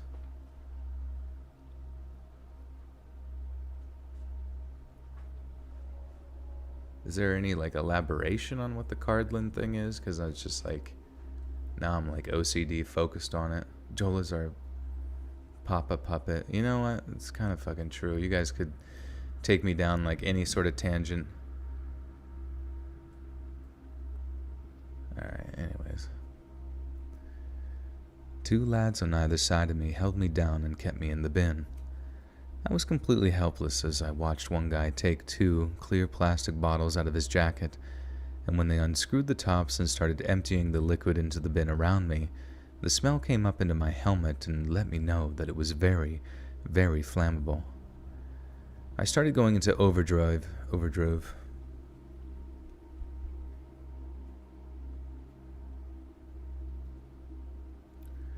Cardamom? What is cardamom? I don't... Alright, I'm done. I don't like, unless someone has like a... Cardlin. I was just correcting how I was saying what he wrote. But what is it? What is Cardlin? Well, I don't... Is it a thing? Is there like an ad? You fell for my trap, Cardinal. This is true. Oh, the carnivore diet. Okay. I'm sorry. That blew... No, I'm not. I'm not. That shit sucked. And it mainly sucked because of the diarrhea. Like, it was kind of interesting where you just eat meat and you don't really get hungry very often, and I felt like way less bloated and I was losing weight and it was cool. Oh. Cardlin Audio, a collection of audio role plays. Feeling lonely? Need a friend, a boyfriend, a lover, husband, a scare, an adventure? Listen to my audios and immerse yourself. No, I've never been a part of Cardlin Audio, and I never had ever heard of that before, so that's interesting. Bust out the Hawaiian accent? What do Hawaiians sound like? I feel like... Hey, bro. You know, it's more of like a... Shakaka. I don't know. Yeah, I have no idea what Cardlin is. I think they're talking about ASMR. Ah. Oh, no. Yeah, the ASMR channel's done. Don't do that. Cardamom? Cardigan? Yeah, am I still wearing a cardigan? Yeah, every day of my life. No, Harden James, thank you for that clarifying. I don't know what otherwise, but for some reason, like, sometimes people say stuff in chat and they, like, sometimes I can tell, like, if someone's kind of, like, Like sometimes I can tell if like the chat has validity to it, or I should like engage my mind on it. But sometimes they repeat it so much that like it sends my mind into like overdrive, trying to just like get it out of my mind, like almost like trying to like clear a notification on your phone 100 times just to get it away from you. You know what I mean? Or get it out of your mind, or like get it out of there visually. Yeah, I don't know. So like the collarbone diet, yeah, I'm just biting collarbones off people. I started going into overdrive at that point, but then I felt a hand dart under my chin, squeezing my throat under the rim of my helmet, and the more I struggled, the harder it squeezed. I'd never been so scared in my entire life, even to this day. To face your own death like that, to know you're about to die, that's not a feeling in the world. There's not a feeling in the world like it. But to know it's going to come from being roasted alive inside of a bloody plastic wheelie bin of all things, to know it's going to hurt and hurt and hurt until you finally can't hurt anymore and just switch off. I think that's probably the most terrified a person can ever physically get. I was just praying, please take the helmet off. Please take the helmet off. If they take the helmet off, I swear I'll go to church every Sunday until I die. I swear. But then if they did, would they burn me anyway, knowing I'd end up going to the police and dropping them in? Dropping them in it. Going to the police and dropping them in it. Is that a fucking phrase? Stephanie with the two says, Joel, how has the workout life been going? Listen. It's pretty good. At this point, just doing like 3 days a week as far as like lifting goes, and trying to just incorporate like cardio and walking and shit. But I don't know. I do miss the sort of experience of doing CrossFit where you just felt like exhausted.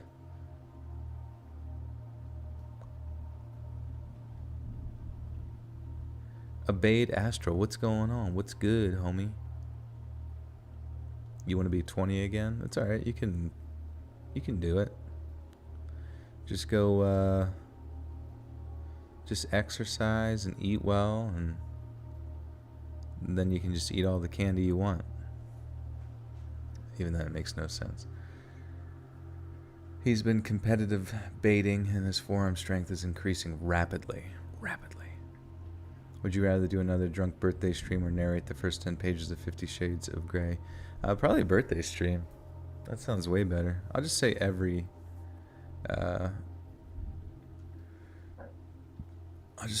stream is my birthday.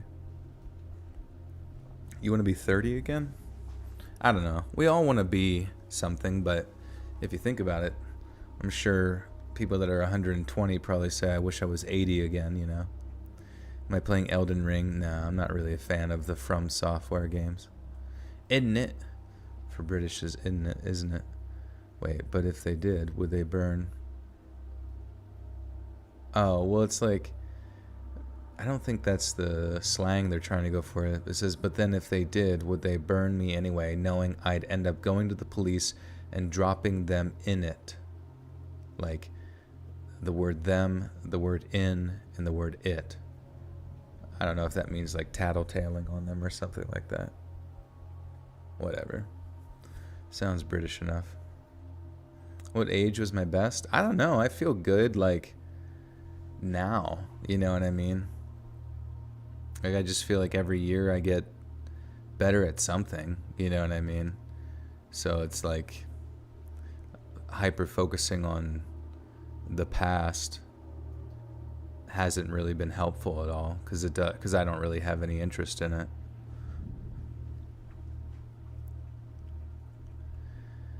But then, if they did, would they burn me anyway, knowing I'd end up going to the police and dropping them in it?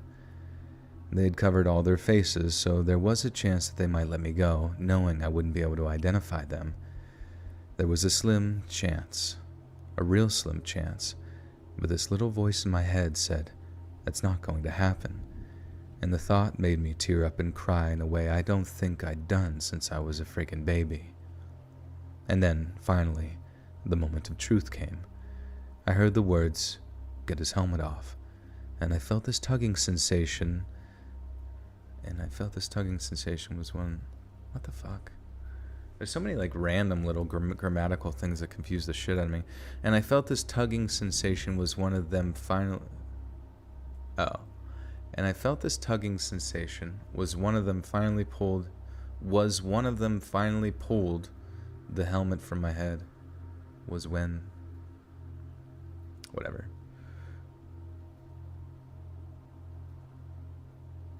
And now this one, and this one, aging and dying and aging and dying. I felt this tugging since...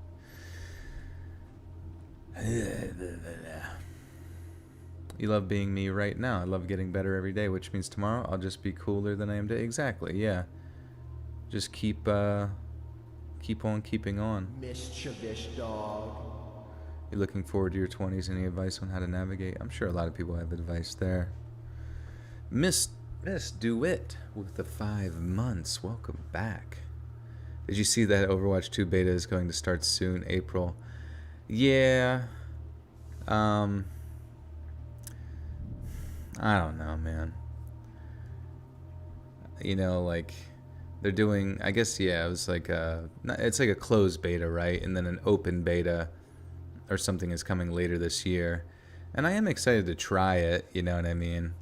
I know it's probably going to be at least another year before they release it. I mean, it would make sense. I feel like, or I wouldn't even be surprised if it's even longer than that, but I just feel like the momentum is kind of like dead in my mind. And at this point, I'm just like, hey, when it comes out, you know? Whatever, I'll keep playing this dog shit first one.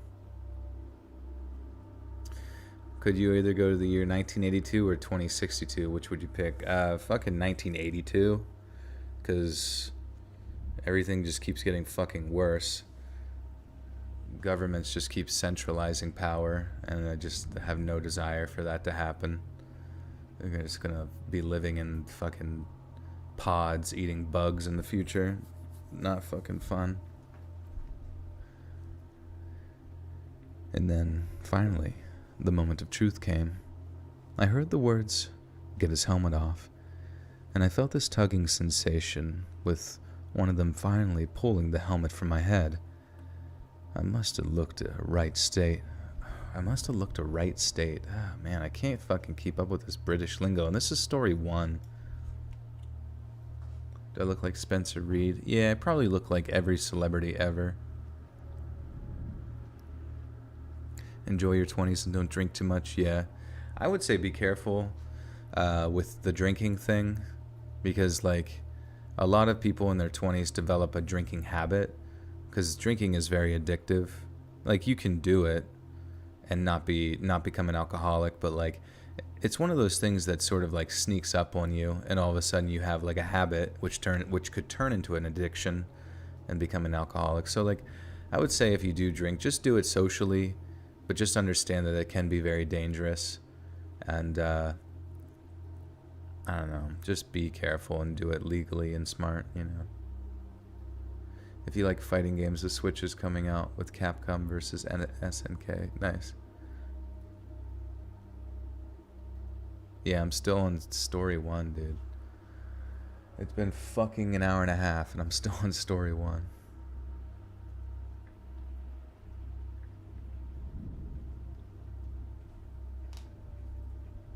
Well, it just sucks. It's like in my life, I've seen people who sit there and they will not acknowledge that they have a drinking problem. They do everything in their life to pretend as if they don't have a drinking problem. But they do, dude. Like, they developed a dependency on that thing, and if they don't get it, they're nasty people, you know what I mean? It makes you think you have a social life. That's alright, you'll get one. Drink to remember, don't drink to forget. Exactly. JH with the 5 says, any shirtless pizza delivery tales? We're getting there. I don't know if they've ripped off this guy's shirt in this one yet. I must have looked a right state. Hair a mess. Tears streaming down my face. Blubbering, this is a mistake. You've got the wrong person. Please don't kill me. You've made a mistake. But I'll never forget the pure feeling of relief washing over me when I saw the look in 2 of the lads' eyes. They might have had their faces covered, but I could see that look of bollocks We've got the wrong kid.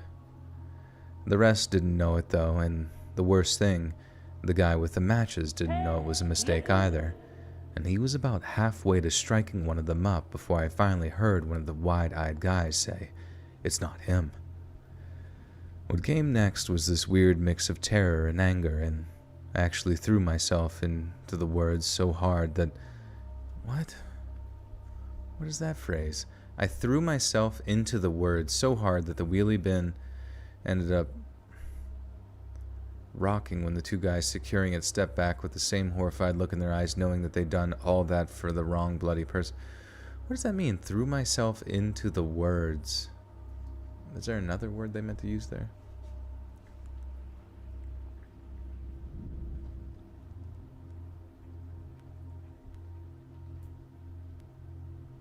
Alcohol dependency is so highly accepted in university students that it's seen as a non-problem. I know, it's fucking bad, dude. Like,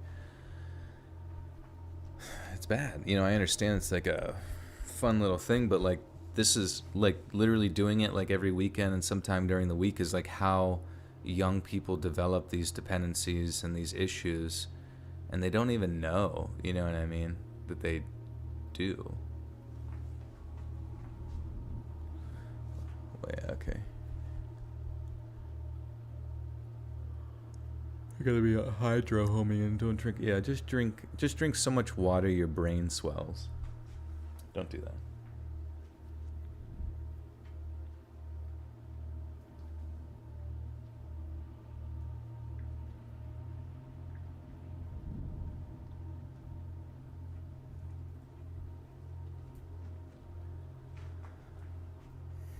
Alright.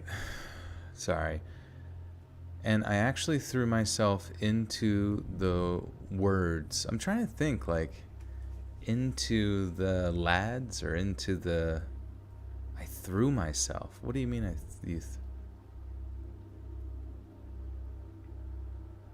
Oh, like throwing yourself into the words that you're about to scream or something?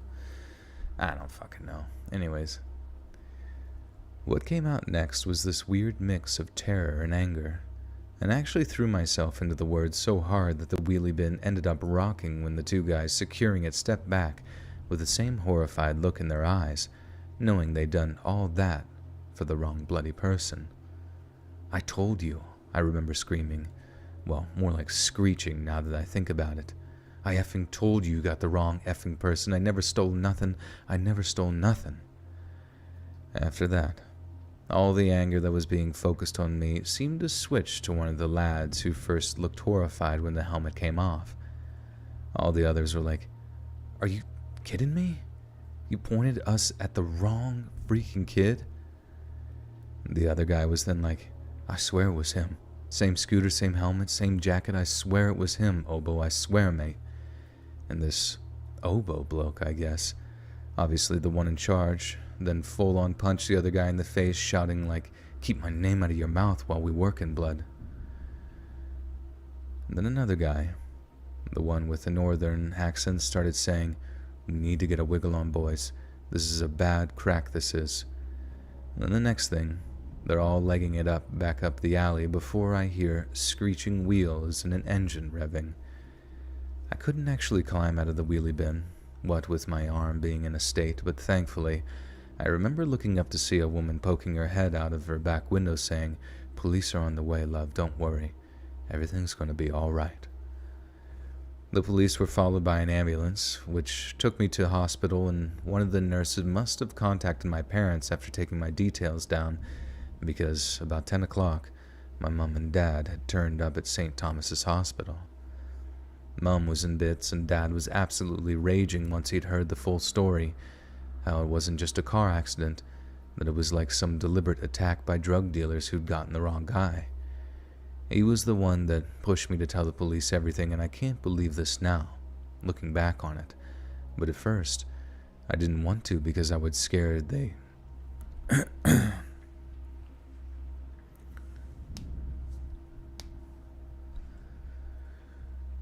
He was the one that pushed me to tell the police everything, and I can't believe this now, looking back on it, but at first I didn't want to, because I was scared that they'd come back knowing I'd grassed them up.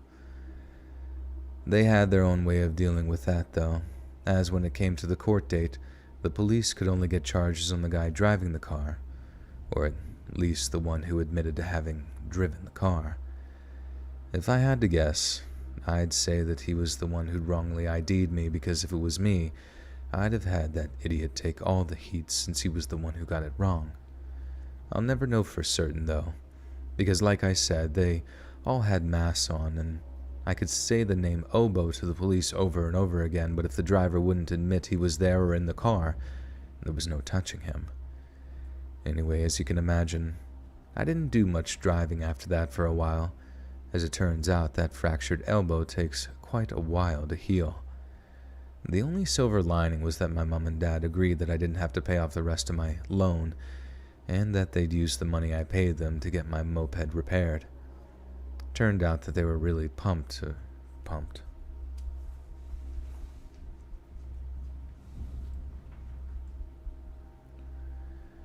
Turned out they were really proud of me for having stuck to my end of the bargain, and I'd paid off more than half what I owed them anyway, so all's well that ends well, I suppose.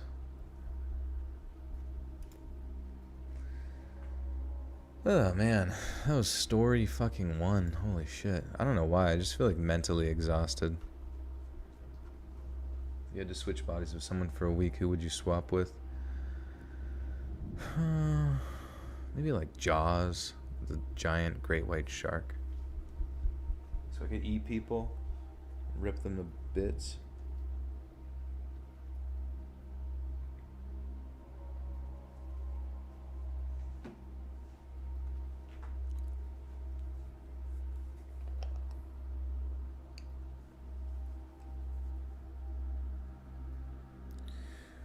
Yeah.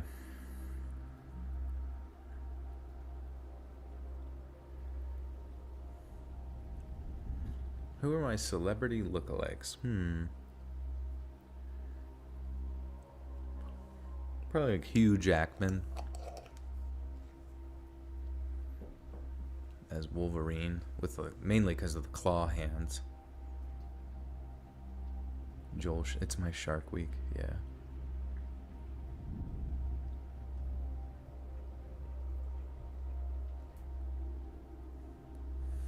Huge, jacked man.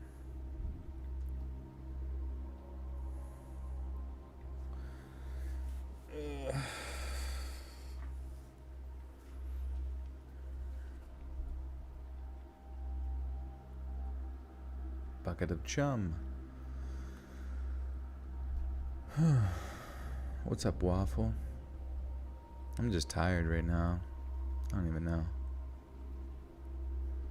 You guys need to talk about something so I can feed off of it. Back when I first moved away for college, my mom and dad bought me this beat-up old Toyota Matrix so I could drive home whenever I'd wanted. I grew to hate the old piece of trash after a while, but it got me from A to B, and it helped me get a job as a delivery driver for a Chinese delivery driver for Chinese takeout. Shit. Oh, really?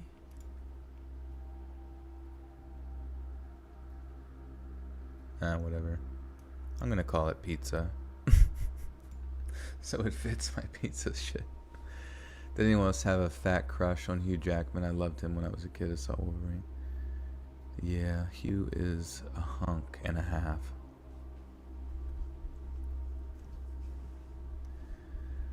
I grew to hate the old piece of trash after a while, but it got me from A to B, and it helped me get a job as a delivery driver. Dude, I get so fucking annoyed when my voice squeaks.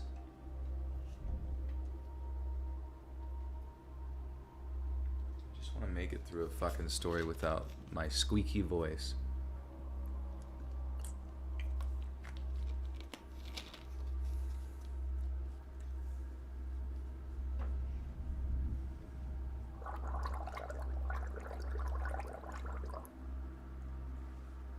Chinese pizza. Yeah, I wonder what Chinese pizza would taste like. I feel like they've made General Tso's.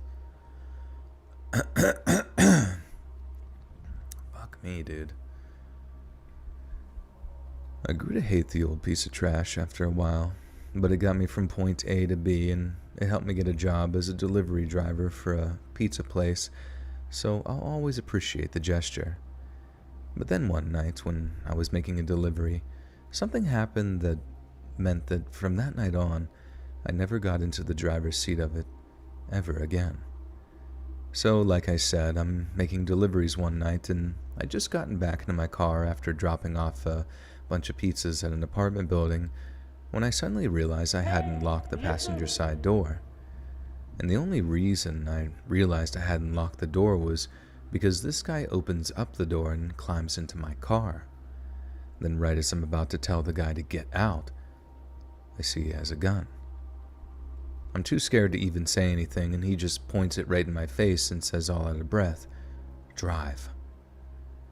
As I'm pulling into the street, literally trembling in my seat, I see these two cops sprinting out of an alley in my rear view, and that's when it hits me that they were probably chasing him, and they probably had enough time to call in my license plate. Turns out I was dead right about that, because the next thing I know, I see flashing lights in the rear view. I didn't even have to look over at the guy. I just see him raise the gun up, pointing it at me, and he says, "If you stop this car, I'll blow your head off." So I drove and kept driving until we were out in the suburbs. The whole time the cops are tailing, and they're not shouting like "pull over" or whatever through their bullhorns or whatever you call it, and I figured it's because they know that the guy basically carjacked me and that there's a hostage situation going on. The whole time the guy's like, "Drive faster," and all I can say is I can't. This thing's a piece of crap, and if I put my...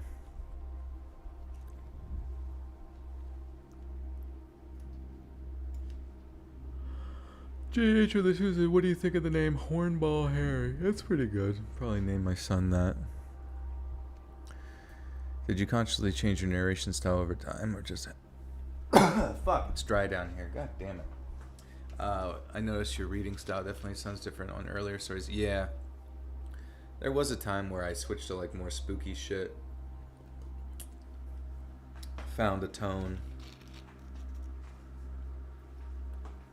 And once I found that tone, I remember like thinking that I like read too slow.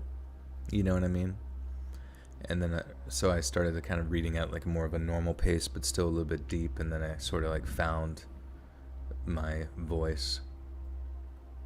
Need me moist with the drip. Oh, fuck, man. I'm like just mentally not fucking there right now.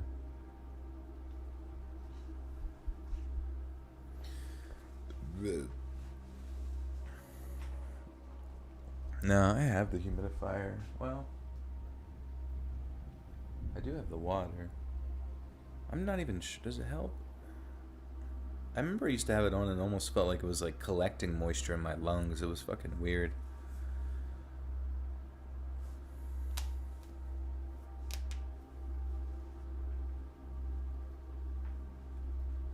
ASL, yeah. Oh man, it's been a while.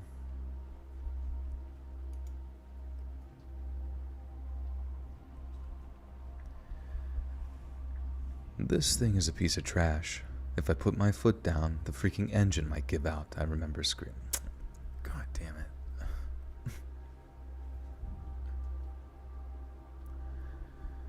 The whole time the guy's like, "Drive faster." And all I can say is, I can't. This thing's a piece of trash. If I put my foot down, the engine might freaking give out. So he's content to just delay the inevitable for as long as he could. I don't know exactly how long we were driving because the digital clock was busted, but after a while we started to see fields and stuff. Then my gas light starts blinking, and I tell the guy that if we don't at least try and stop for gas, that we were eventually just going to come to a rolling stop. He tells me... Oh my god, bro, please.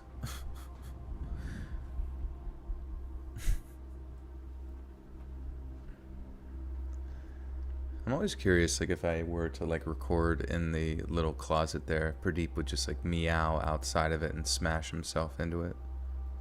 Because that's what he does in my room when I don't let him in. He just like smashes his body into the door as hard as possible.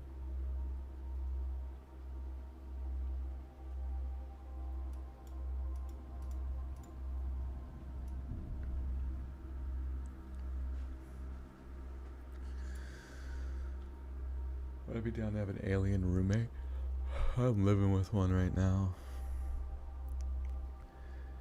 I don't know exactly how long we were driving because the little digital clock was busted, but after a while we started to see fields and stuff.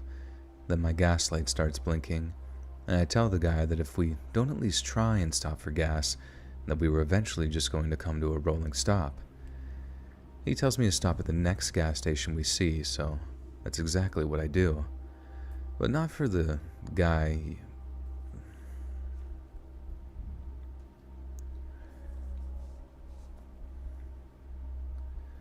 But not before the guy uses his phone to call 911, telling the operator exactly what's going on, and to tell cops that if they come near the car while we're topping up our gas, he's going to kill the hostage, i.e., me. We eventually pull into this gas station in the middle of nowhere, and I'm absolutely terrified. But I ask him if he wants to get... What does IE mean? Do you guys know about that? I don't really want to Google it, so if somebody else could just know that for me, that'd be sweet. Hey, Joshua with the 2 behind the skeins, yes. Oh, there's Hannah. What's happening, Hannah? Oh.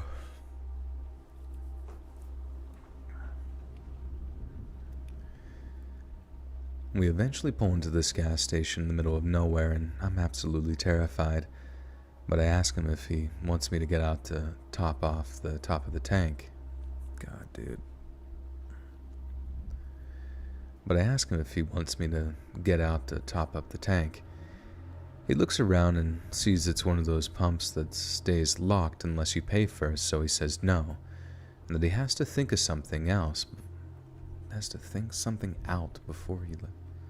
Wait, didn't I already... Oh, yeah.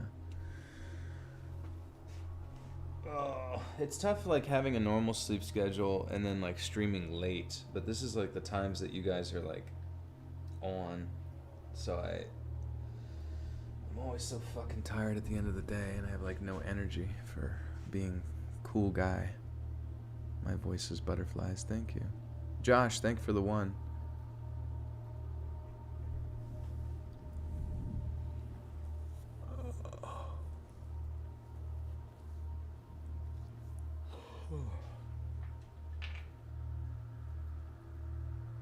hey, listen.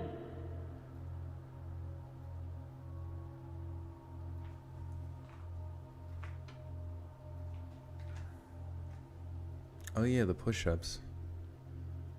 Alright, let me do some push-ups. Holy fuck, maybe that's exactly what I need. Penis. Penis. Alright, 20 Daddy's Home push-ups. For Daddy's energy. Ugh.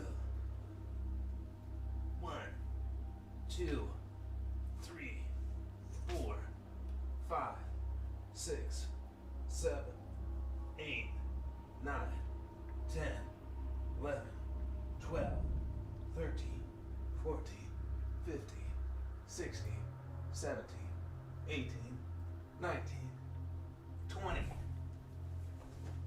Fuck yeah, bro. Fucking Daddy's home, y'all. Fuck.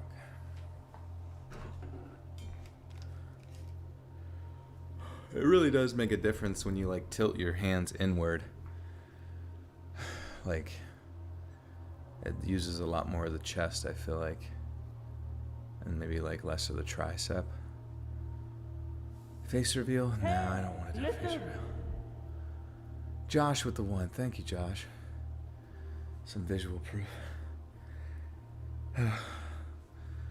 What about my Shitty ass cardiovascular system proof. Does that help at all? Feeling prolapsed. Oh my god. That sounds dangerous. I'll be sure to never say it again. Okay.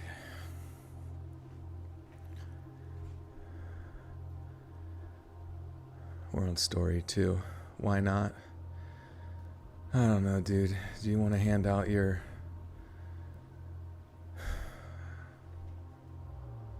I don't know, dude.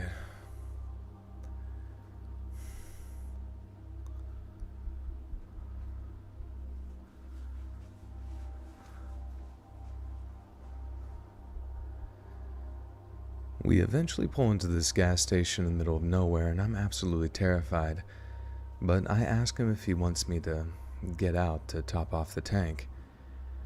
He looks around and sees it's one of those pumps that stays locked unless you pay first, so he says no. But he has to think of something out before he lets me get out of the car. The cops are keeping a safe distance while this is going on, as they obviously thought the guy was straight up ready to kill me.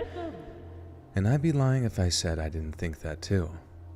The whole time they're shouting over their... What the fuck is a bullhorn?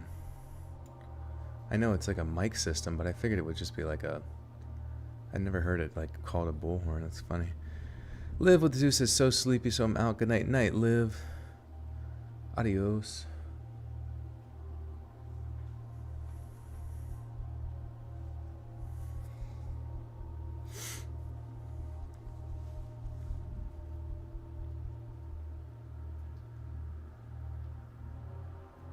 Be kind to yourself. Our bodies don't know the difference between sarcasm or not. Words matter and spelling matters. What are we talking about? That whole sentence seemed dangerous for me to read.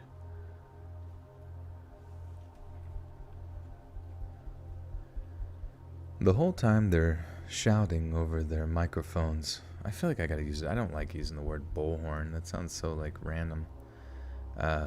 That sounds like something from like the 50s. Like if the 50s, like Selma and Louise, or I don't even know, like robbing a...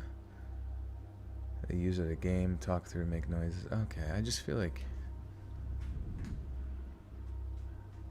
I don't even know. The Hawk is here? What's up, Hawk? Squawk 1 has arrived. Who needs a squawk? The whole time they're shouting over their mics like, let the hostage go, we can work something out, and no one has to die over this, Malcolm. Just surrender. And no one has to die over this, Malcolm. Just surrender, and we'll get you help. He's stalling the whole time, pointing the gun to my head every so often to warn the cops off, and I swear that every time he did it, I thought he was going to pull the trigger and just end it. But looking back, if he did that, the cops would have just swarmed the car and shot him, or at least I think they would have anyway. Then there came a point where I could see that he was trying to work out how to get out of the mess he'd gotten himself into. He knew he couldn't get out of the car to get the clerk to unlock the pumps, as they ran for cover as soon as they saw that it was a dangerous situation, and there was no way for him. Why do I add a random accent to shit sometimes?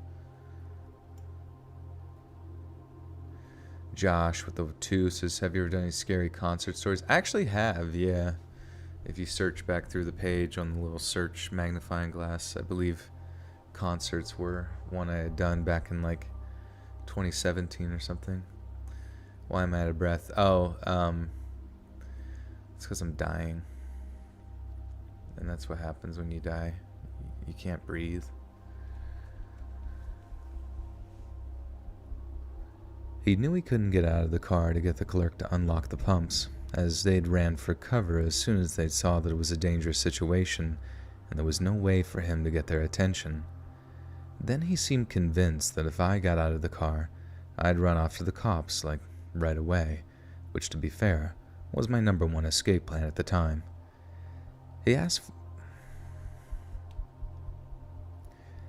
He asked me how far we go if we just took off the... What the fuck? He asked me... Oh, okay. He asked me how far we'd go if we just took off with the gas I'd had. Okay. He asked me how far we'd go if we just took off with the gas I had in the tank, and I told him about a mile or two, not far at all. And he lets out this real deep sigh, like a balloon deflating or something, which I suppose was exactly what was happening. He was all out of ideas.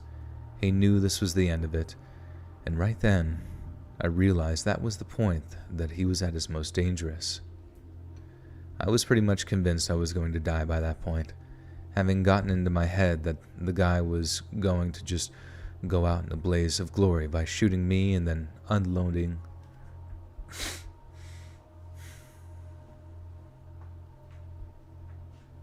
Hey.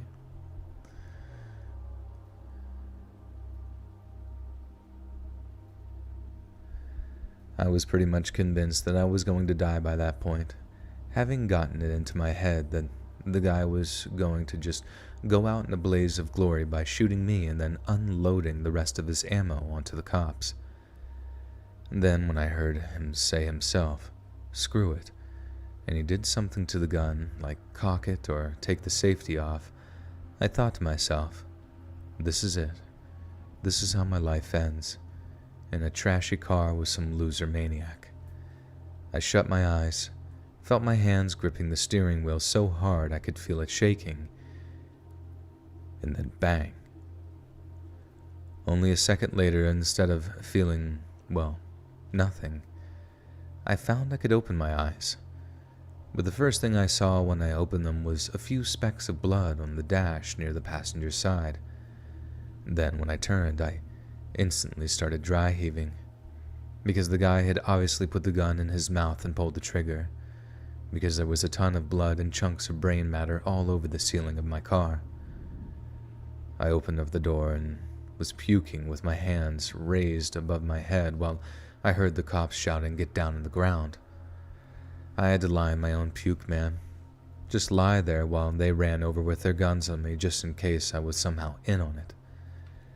It sounds crazy, but I really didn't mind. Knowing it was all over, that I was safe, well, relatively anyway, and it was all gravy by that point. Like, I don't even think I can really describe that kind of relief in actual words. I literally felt high off of it. You see and hear about people crying in the aftermath of stuff like that, and I guess that's just how they deal with the emotion. But to me, it kind of felt like I'd won something. Like I beat the carjacker by surviving or whatever. Anyway, I better sign off before this starts sounding too abstract, but I can definitely say I wouldn't wish that kind of experience on anyone. Ever. What? There's no aftermath, or it just like ends with the guy blowing his head off? I feel like there has to be some like police report, or I don't know. You know, like some people are like, you may have heard of this, and or look it up. It was this guy, you know, like, or like giving some sort of like debrief, or I don't know. That just ended so fucking abruptly. What the fuck? He was like, "Oh, he's dead. All right, everybody go home. Crook's dead. Shot himself in the head. GG, boys. See you tomorrow. This guy can go."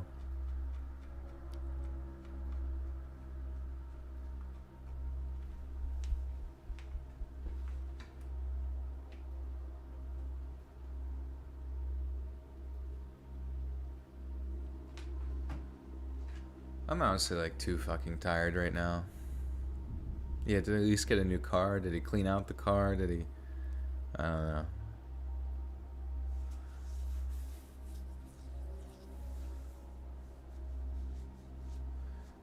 Border authorities find 52 reptiles hidden in his clothes. That'd be sick.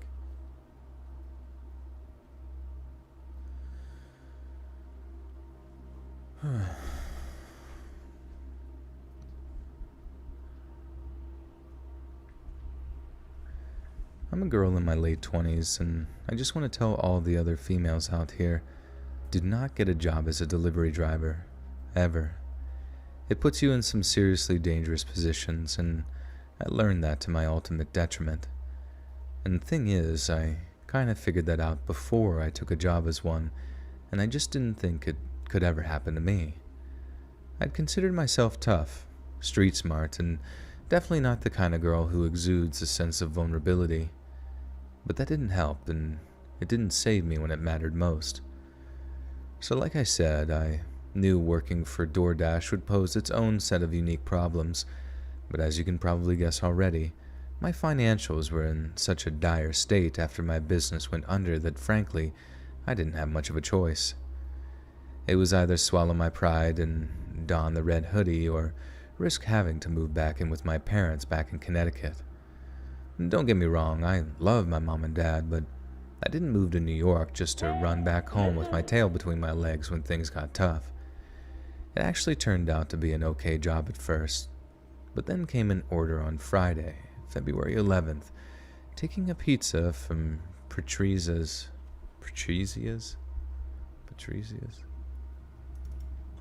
Haters with the deuces. Maybe take a bathroom break so I can hear the beat. What beat?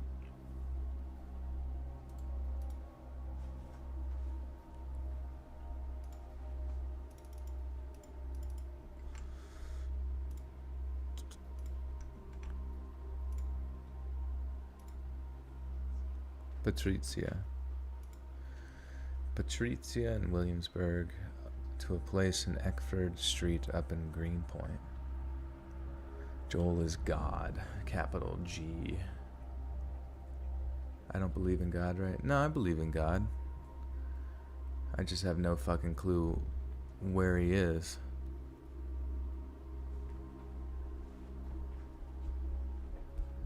Patricia.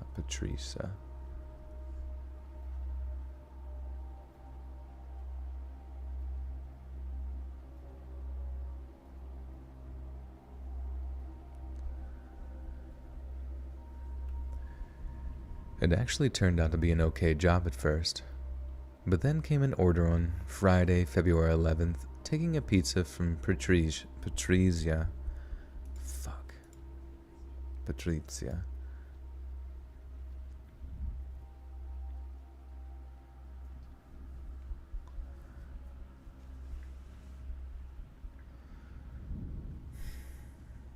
I don't even want to get on the topic of God. It's fucking just talking in circles most of the time.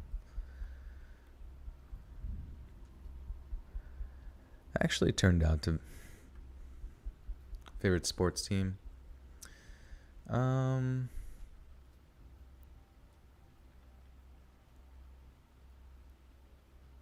Wombats.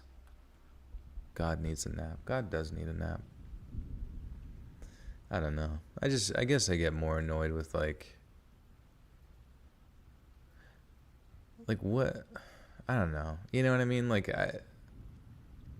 Oh, you want to hear that secede beat? Oh, that's funny. Yeah, like I just what the fuck? Like, you know what I mean? Like I just being part of like organized church for so long, I just wish like everyone in church would at least acknowledge how insane they sound. You know what I mean? At least acknowledge it a little bit. Like at least like take a step back, take a second, and just say to yourself as a Christian, Muslim, Jewish individual, or whatever various group you're involved, just take a step back and say like, this sounds a little crazy, right? Me just kind of like believing in something that I don't really know about, and I just kind of grew up. Now it's like cool, like they're useful, and there's different things you can like learn from it, you know what I mean, to be a better person, and it helps guide people's lives, and that's very good. And then I'm also not saying that there's not something like spiritual, that because that would be like hubris, you know what I mean.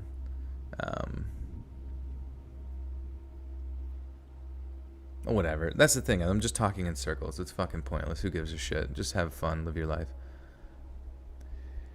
It actually turned out to be an okay job at first, But then came an order on Friday, February 11th, taking a pizza from Patrizia in Williamsburg to a place on Eckford Street up in Greenpoint. I rode over, picked it up, rode up to Eckford, then found the address. I messaged the guy saying I'm here because I couldn't tell which apartment he was in. He just gave a door number and then he came down to get it. The guy had to be 40-something, slick back hair, mustache, and thick black-rimmed glasses.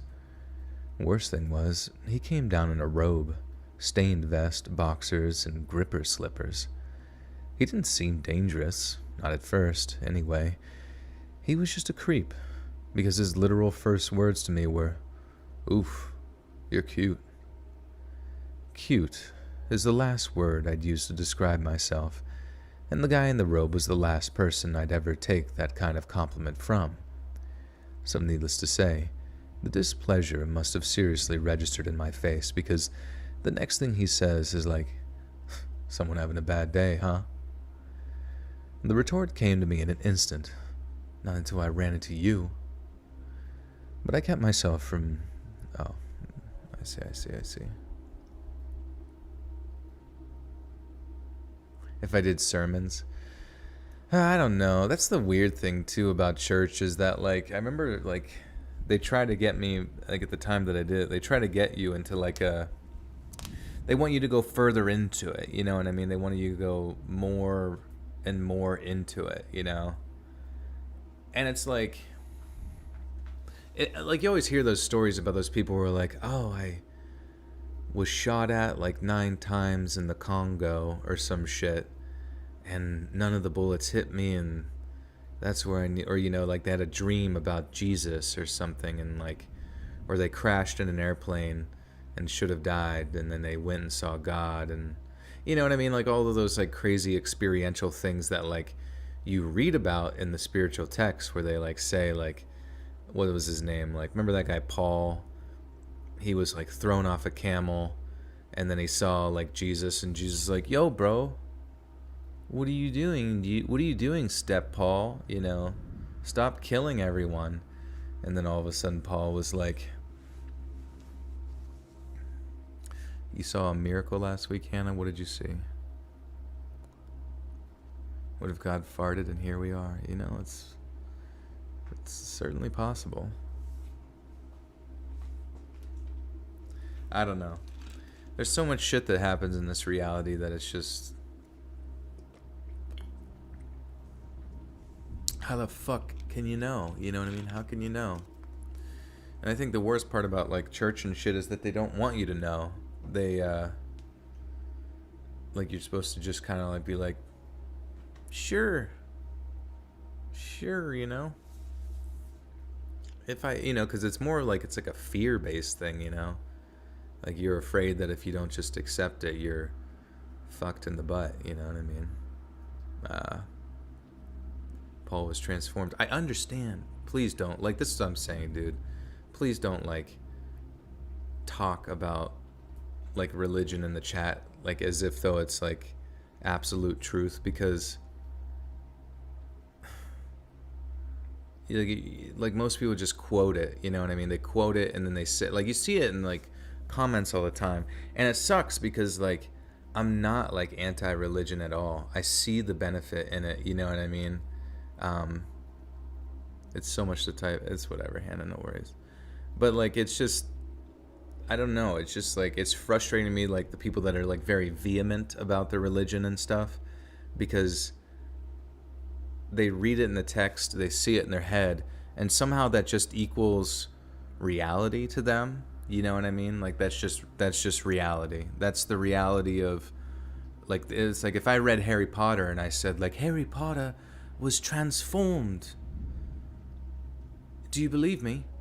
You know, you'd be like, no, Harry Potter's a fucking silly little fake book about that I feel like some people still, like, borderline believe in. They're so obsessed with it. But, you know, it's like, it's really no disrespect. It's just like, I mean, if we're having it, like, if you just apply that to any other thing in your life, like, say you're reading a history book and they talk about Alexander, say you were in North Korea and you read the history book about, like, our great leader, and the great leader rose amongst the sun and floated with the bees, and is so jubilous, and like he wakes up every morning and there's gold rice underneath his pillow. You know what I mean? Like those are silly little stories. You know what I mean? That you wouldn't, even as like a devout follower who is terrified of his rule, would not even really consider true. I just know my faith in God gives me hope and keeps me from depression. You know what? You're right, Annie. I apologize.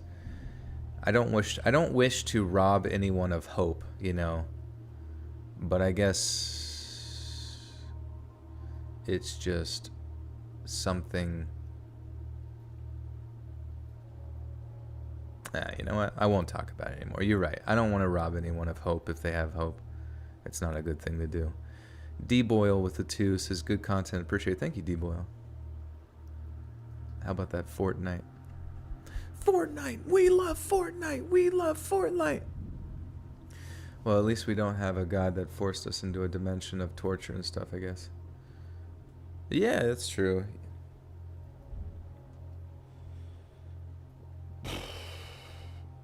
I don't know. It's weird when you look back at all the cultures and shit. Some of their cultures like had really, really like just absolutely hopeless types of like religions that they followed and stuff. I don't know. Everybody's gonna say their particular religion is perfect. Everyone's gonna say one. You know what I mean? Oh, there's pretty knocking shit off the. Hey, get down. Get down. Come here.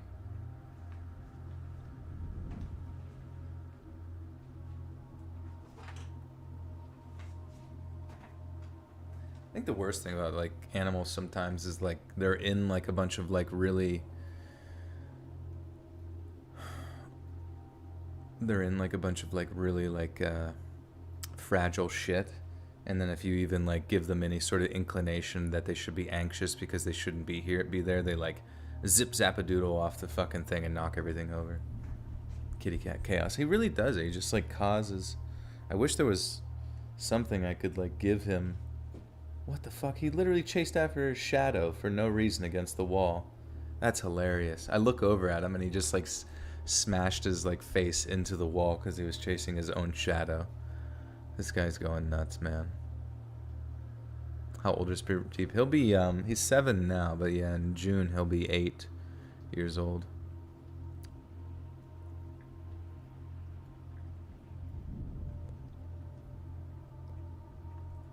Anywho, what lovely weather. No, absolutely, yeah. Well, that's the thing, like,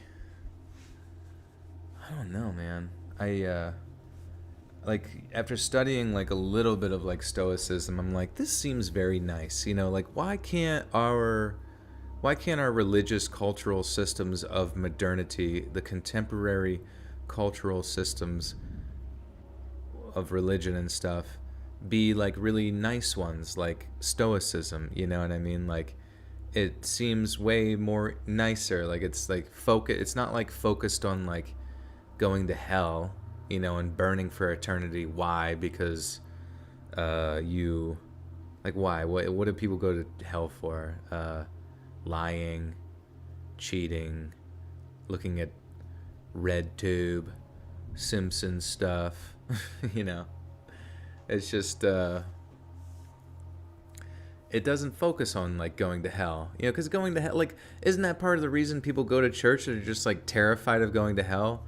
What if they said like, all right, accept these things, say these words, and then you're not going to hell. You're good. You're Gucci. You wouldn't go to church. You'd be like, oh, good. Fuck that shit. That shit's boring, and everyone there's weird. You know what I mean? I don't know. Do you have tall, narrow ceilings? It sounds like your room has tall, narrow ceilings. No, it's not very tall. I mean, I think I can actually reach up and touch my ceiling. It's like 7 feet maybe or something like that.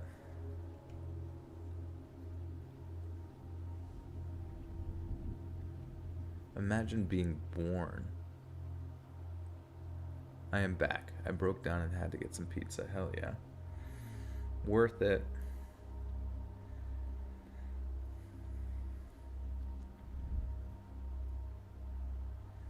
If you were offered a way out but chose to stay the way you are, you really can't blame anyone but yourself. Yeah, but you don't know if that offer, you know, within, because I know you're talking about Christianity, you don't know if that's true until you get there. So, like, if someone, I mean, I could walk up to you and, like, say to you that, like, hey, you're actually going to Jupiter when you die, and the only way to get to, like, the pleasure zone of, you know, planet penis is, you know, to juggle these 3 balls for, like, 30 minutes a day. You know what I mean? It's just, like, so arbitrary. And you have no, like, ability to, like, verify that what you've heard or what you're saying is, like, correct until you're dead. You know what I mean? And sure, you know, I've heard the stories 1,000 times, you know what I mean, where, like, Jesus shows up and all of a sudden, you know, you realized how wrong you were the whole time and you wish you could go back and warn people and blah bitty bloobity bleebity. But, like, once again, if you expect, like, listen, if you expect people to believe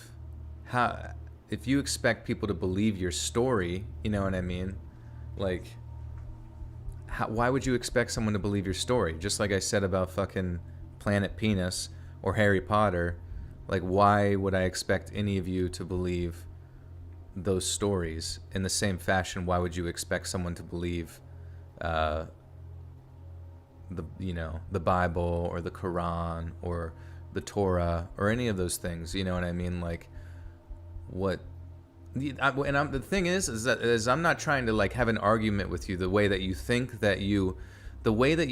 you're having an argument right now, where you think, like, this is another non-believer and I must say the particular apologetic, like statutes that I've read 1,000 times in church to convince him to think the way that I think. No, I'm trying to challenge you to think in your mind whether or not your faith is based in your experiences or just the theories that you have in your head. Your opinion is based on the false church experiences you had in the past. Well, what is your experiences, dude?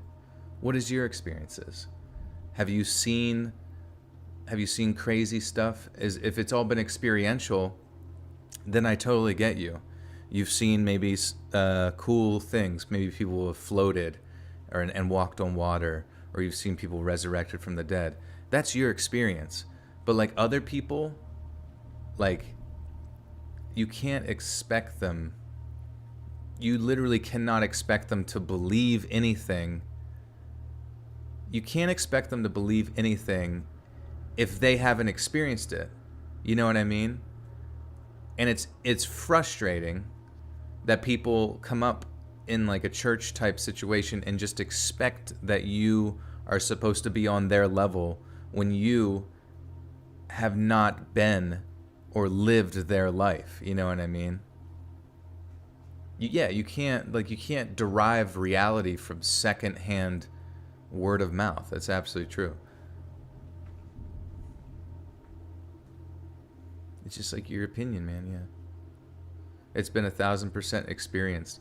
Okay, then you've experienced it, Jesus is King 7-7, but everyone else didn't experience it. So for you to sit there and argue against it, you would have to be able to impart your experiences onto us. You would have to seep your mind. You would have to connect with our DNA, or we would have to experience it. You know what I mean? So, like, it's like, so basically you would have to expect those people in the conventional population that you consider, like, sheep, that you consider, like, misguided or non-believers. Like, why am I mad? Why would I not be mad? Why would I not be mad? I spent my whole fucking life going to this shit all the fucking time. And it's just like, and the fact that I've arrived at this point where I realize that, like, trying to, like, compartmentalize these things that don't make any fucking sense over and over and over again just to be nice to people, like, just to make them feel good about it. Like, it's intellectually dishonest, you know what I mean? And it's, like, intellectually dishonest for that individual to not like, basically all I'm saying is that like, if you had an experience with God, that's sick. That makes sense. You know what I mean? But like, if you expect someone to believe in God from just the words that you say, that's irrational. And that's rude. That's actually rude. You know what I mean? I don't know. It's just frustrating. And I apologize. I'm kind of using this as like a bit of a therapy thing to like bitch. But I'm just, you know, like, imagine you go every day, all the fucking time, like, expecting that somehow one day this is all gonna make any fucking sense in your head, and that just never does. And then all of a sudden you just stop caring. You just stop caring because it's such a fucking waste of time all the time, and then you just feel free. You feel free from it. You're free from, like, the annoyance of it, like the constant chasing of your tail in circles over and over again, expecting somehow you're gonna find anything other than your butthole for the 90th time. You know, it's just, you have 3 dogs? Hell yeah.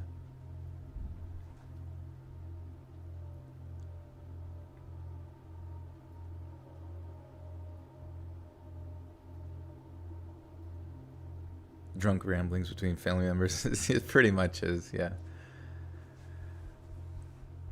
No, I understand. God is beyond our comprehension, but at the same time, like, those are just words, you know what I mean? Those are just words that I hear, and I'm sure that maybe me saying this is just like the rude hubris, like inconceivable concepts the inconceivable like individual experience that a human is having, and therefore I can't speak on behalf of like the grandiose, the metaphysics and all this kind of stuff. And I don't want to like rob people of hope, but imagine if you yourself instead were a Christian, like a Christian that has like experienced stuff, you know what I mean? And instead of just saying like believe it just to believe it, like look at the Bible.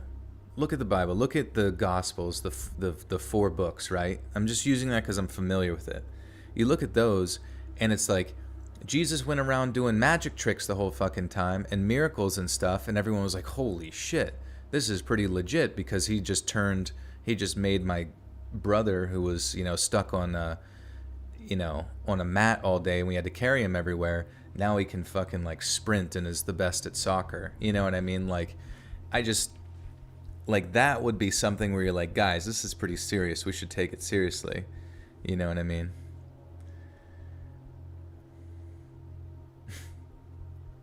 But then to just sit there and read it 2,000 years later and to anticipate everyone to just be on the same page as you, to think the same way that you think and like feel the same way that you feel, it just doesn't make any sense, and it's honestly pretty rude, you know?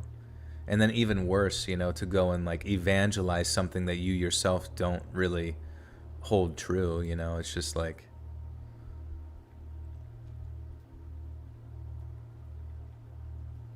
I don't know, man. It's I guess it's not like it's not like I have anything against like that individual that's saying something in chat.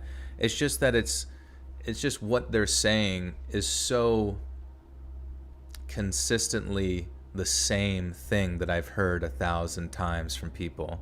It's almost like those particular words just represent the same sayings and the same sort of discourse from the same people I've interacted with over and over again. It's almost like they all kind of like run on a particular script. You run on a script and you say these particular words that you've heard repetitiously in your mind over and over and over again. It's like, just because you say something repetitiously doesn't make it correct. You know what I mean? Like, I think it's more important to every day, especially if you have a faith, to sit there and ponder in your mind and meditate on whether or not what you believe is actually what you believe, and not just something that you're utilizing as sort of like, I don't know, some sort of structure to keep you sane, Haters with the Two says, as the saying goes, politics and religion argument. Well, yeah. At least religion's something I'm allowed to talk about. Anyways. The retort came to me in an instant. Not until I ran into you, but Listen. I kept myself from saying it. Nothing good would have come from insulting the guy, especially not when my tip was on the line, so I kept my mouth shut, and in a way, it paid off. You know, you should smile more. That look doesn't suit you, he said, and as much as it made my blood boil, I still kept my mouth on lockdown. For a while, I was glad I did, because as insane as it sounds, the guy took out 2 20s from his wallet and was like, "Here, this'll put a smile on your face," and held both bills out to me. But when I went to grab them, not once, not twice, but 3 times, then on the 3rd time he was all like, "There's more where that came from if you want to come inside and enjoy some pizza with me." Only when I went to walk away did he laugh this awful, obnoxious laugh before like, "Hey, I'm kidding. Come on, get your tip, cutie." I almost balked at the comment, but I did go back. I'm ashamed to say it, but I needed the money. You know, I still do even. And I still needed it on the Sunday, the day before Valentine's Day, when I saw that same job pop up on my DoorDash app. It was... Jesus. Oh my god, Pradeep has got the zoomies. He's actually possessed by the fucking devil. He's just staring at me with his tail, like, swapping back and forth. Oh my fucking god.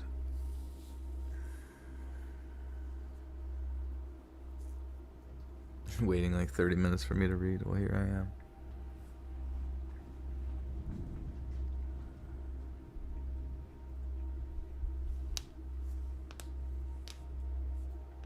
No, that's the thing, is like, you know, you perceive that I, like, that I've arrived to the things that I've arroved to, because of like my bad experiences in the church. I had good experiences in the church. You know what I mean? Like everyone I've ever experienced in my area around here in the surrounding areas pertaining to church was positive people who wanted to do well for other people, who earnestly cared, you know what I mean, about you. It's just that like, when I really sat back and I got away from like the idea of a community and stuff like that,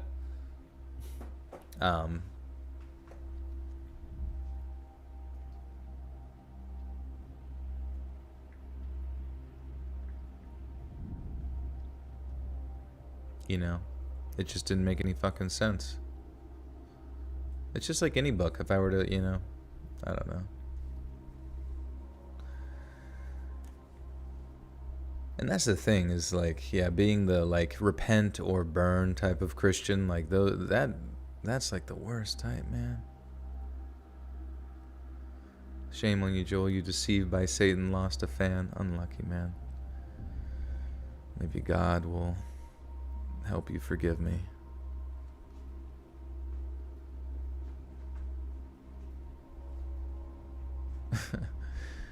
No, it's all good. And I apologize for starting the arguments and stuff, because I know it's very contentious, but I don't know. Sometimes it's worth having the conversation a little bit, you know. Was that Pradeep's tail? He did just jump up on the chair again, man. He's fucking wild, bro. Are you gonna get another cat, a squirrel, human? Probably not. Wouldn't want to get another cat, because I feel like it would just like piss on everything. You grew up religious but ended up realizing it wasn't for me. I feel happy just doing my own thing. Yeah, you know. If I had to like go to church all the time and feel bad about myself, you know, it's a lot of like literal physical, it's like physically draining. It like really, church is like a physically draining experience, because not only are you there trying to comprehend why you're there or whether the story makes any sense, it's like the constant sensation of just feeling like you're not good enough, you know what I mean? Or that you did something wrong, or that you constantly need to like make up for just like existing and stuff.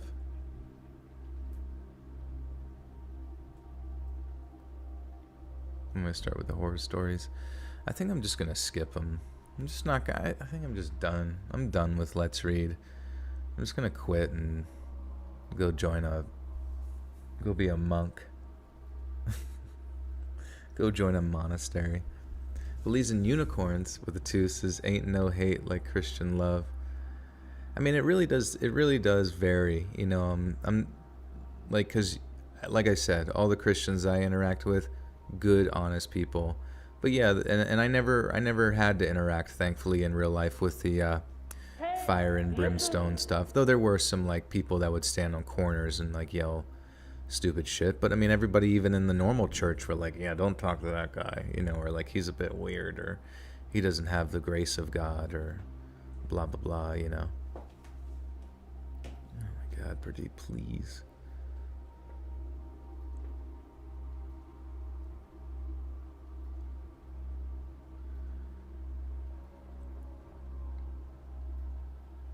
You listen to his channel every day. Nice.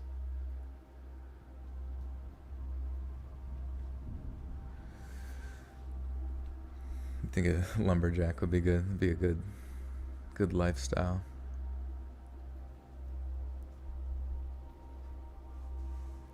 It was a pizza from Patrizia. It was a pizza from Patrizia. Same toppings too. Heading to the exact same address.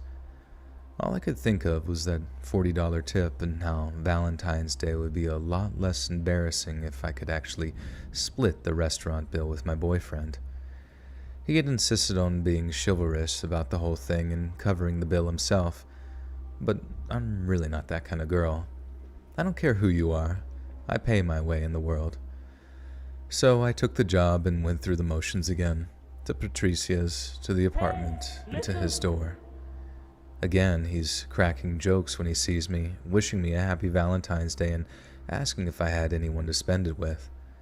I told him yes, I did, and I'd appreciate it if he'd kept things strictly business. At least that time he'd bothered to put some shorts on, and the lack of robe gave him a distinctly less snobbish appearance. But I did notice one thing that I wasn't quite expecting. He was wearing boots, like combat boots, and they were actually tied. Again, I gave him his pizza, only that time, it wasn't just 2 20s that he took out from his wallet. It looked like 4 or 5. Since you're not going to be spending Valentine's with me, I thought you might like to spend this on that special someone. He waved the bills back and forth as he spoke, and it hit me right where it hurt the most. The place that had been keeping me awake at night when the cycling didn't take it right out of me. My money troubles. I reached in to take the bills, this pathetic thank you leaving my lips before I even realized I said it. And that time, he didn't swipe them away like I thought he might. But instead, he did something way, way worse. As my fingers touched the bills, his free hand snapped around my wrist and pulled me forward so hard I completely lost my footing. He was strong, way, way stronger than he looked, and just as I was about to find my feet again, he sent the toe of one of his boots crashing into my stomach. I'd never been kicked like that before. Heck, I'd never been hit like that before. So hard you feel like your internal organs are turning into soup right there in your abdominal cavity. And then he started just dragging me, I guess, all along the corridor of the ground floor. I remember feeling this kind of weird hope that he'd have trouble carrying me up the stairs, that it'd be too awkward and it'd give me a chance to escape. But no. All hope of that was lost when I realized he lived on the ground floor, right in the back of the building. No wonder he didn't put his apartment number on his account. He wanted to leave as small a digital footprint as possible. So when it came time to come look for me, he'd have something of a head start.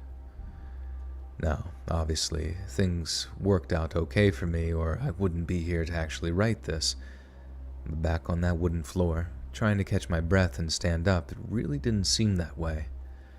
I almost got away as we got to his front door, but as I wrenched my arm free and tried scuttling back up the corridor, I felt fingers weaving in my hair before his grip sent my face smashing into the varnished wooden. Fuck.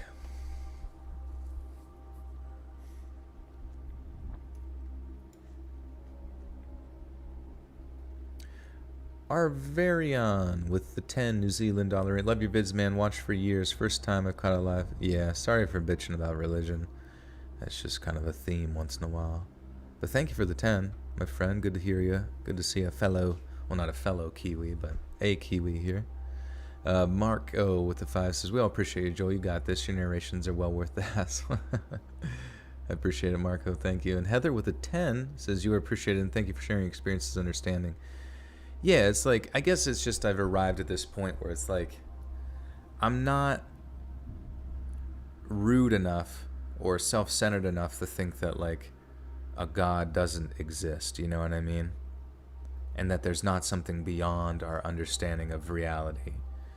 But I'm also, like, skeptical, I guess, enough, or, like, analytical of mind enough to, like, ponder whether the official narratives that are, like, fed to us through these things that oftentimes are, like, inconsistent or confusing or weird, shouldn't at least be in part questioned, you know what I mean? Like, that's just the thing. And then the people that get mad, you know, honestly, if you think about it, like, anger tends to demonstrate a level of, like, or like a lack of understanding, like an inability to, like especially within religion, like, of course, like, there's going to be anger because you're just, like, you're constantly sent in circles, you know, looking for an answer that you know is not there, you know what I mean? I think you meant to say open discourse, not bitching. Also, don't apologize for your thoughts. We value them. Well, yeah, I appreciate it. I know it does upset people, like, when they see, like, I don't know, maybe my voice gets raised slightly, but I'm not angry at anybody. I just, like, simply want, like, and in many ways, when I ask the questions pertaining to religion, I myself want them to be answered. I really do. I want someone to give me good insights that maybe I never thought about before. Can I say this all about the Quran and Islam?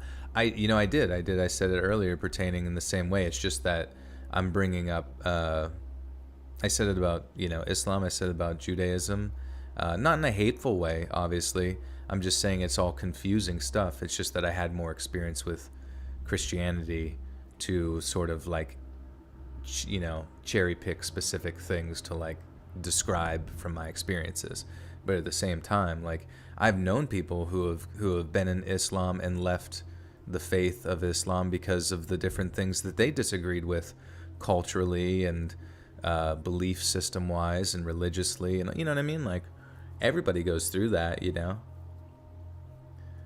At some point, they ponder it, at least. Religion aside, what's the best Star Wars? Best Star Wars, I guess The Empire Strikes Back is probably the best one. It kind of, like, just really keeps you gripped throughout the entire thing. I thought the remakes were interesting when I was younger, but as I got older, I saw how kind of, like, ridiculous the acting was and the writing and all of that kind of shit. And then the remakes, or not the remakes, but, like, the soft reboots or whatever from Disney, I was not really much of a fan of those at all, to be honest with you. And now I just feel like I'm kind of, like, over Star Wars. Like, I mean, I would, if, like, I enjoy it, it's fun, you know what I mean, but I'm just, like, done. I'm just, like, done having hope that, like, stories are going to, like, entertain me anymore.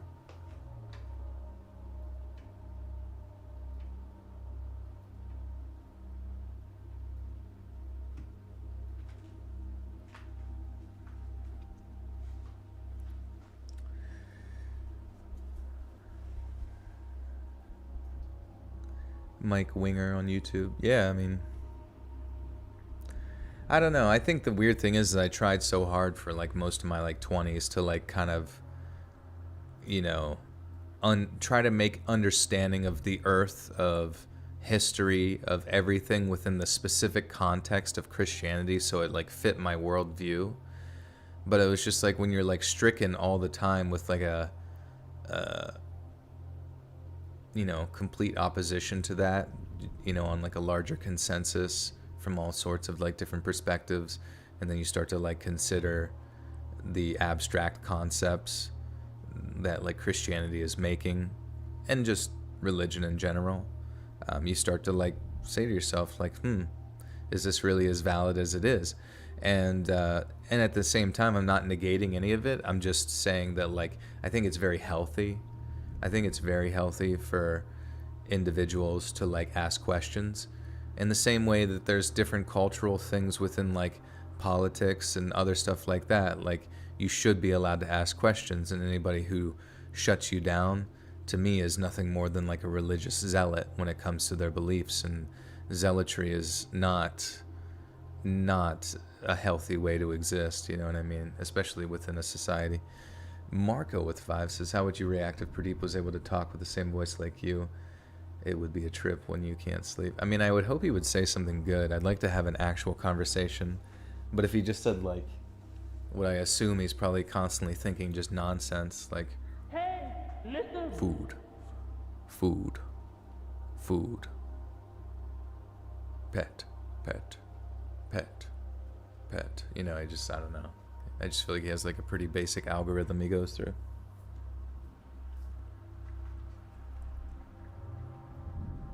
We live in a society. This is very true. We live in a big old society.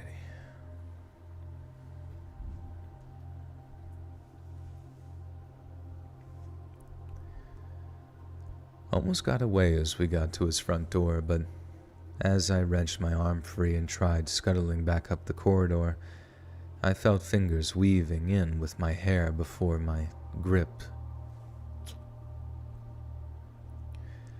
I felt fingers weaving in with my hair before his grip sent my face smashing into the varnished wooden floorboards.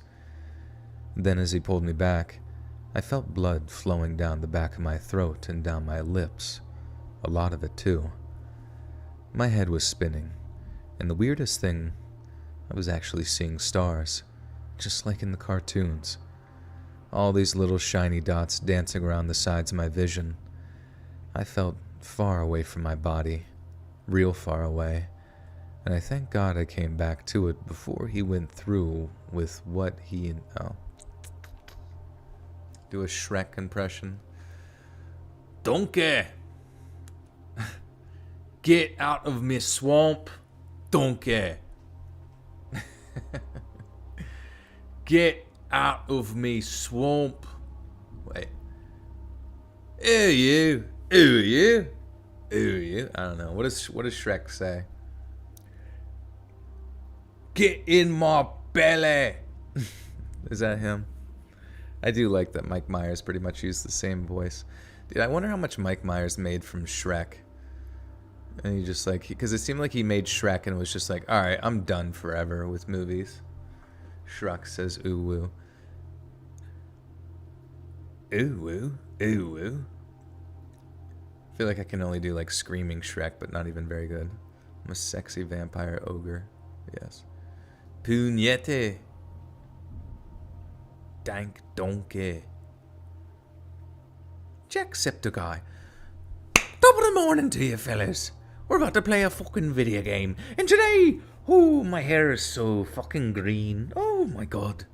It's so fucking green. Oh, it's so green I can't even control it. It's so green. Austin Powers greater than Shrek. Oh yeah, Austin Powers. I feel like Austin Powers and Shrek just aren't on the same, you know. I mean, I guess as far as Mike Myers characters go. Yeah, same voices. Fat bastard. I always remember that scene from Fat Bastard. I remember like actually like kind of getting like sort of sad when I was younger because Fat Bastard was saying, he's like, I eat because I'm sad. I'm sad because I eat. It's a vicious cycle. And I just remember as a kid being like, I know what you mean, Fat Bastard. I know what you mean. Oh my god. Also, the soundtrack of the movie made me wish we got the same quality from Joker with the blend of orchestra and music. Ah, interesting. There was some good, like, orchestral things in Joker. Do you like Heath Ledger or Joaquin Phoenix better as a Joker? They were pretty unique. Pretty unique characters, you know. I don't really think it's a fair comparison because, like, the Joker from the Christopher Nolan one with Heath Ledger. He plays kind of like an enigmatic character that you don't really know his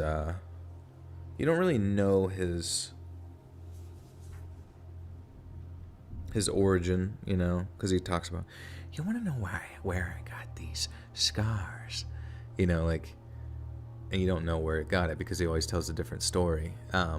Whereas the Joaquin Phoenix one, it's like you get the full origin story, and it's just a completely unique character. It's difficult to compare. The one thing that really confused me, and you guys might have noticed this and might remember back, do you recall in Batman the Dark Knight, do you recall when they rob that bank and the Joker leaves on the buses, but before do you remember the guy who came out with a shotgun in when they were robbing the bank? He comes out with a shotgun, and he's like, you know, he's like the owner of the bank or the manager or something like that. And I don't know, it was so weird because he was kind of like a famous he was kind of a famous actor, like a very like recognizable face, like one of those ones who are like, I know that guy from something.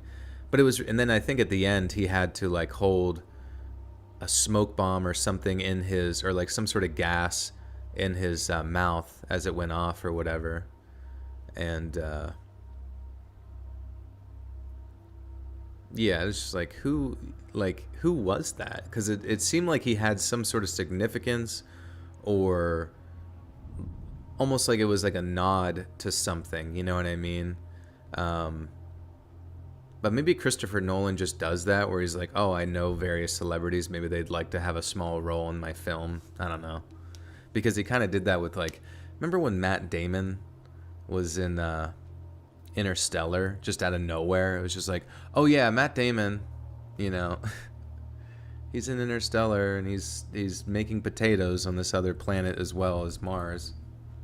Can I do a Dutch Van der Linde impression? I honestly can't really do it. Arthur, we need money. Money, Arthur.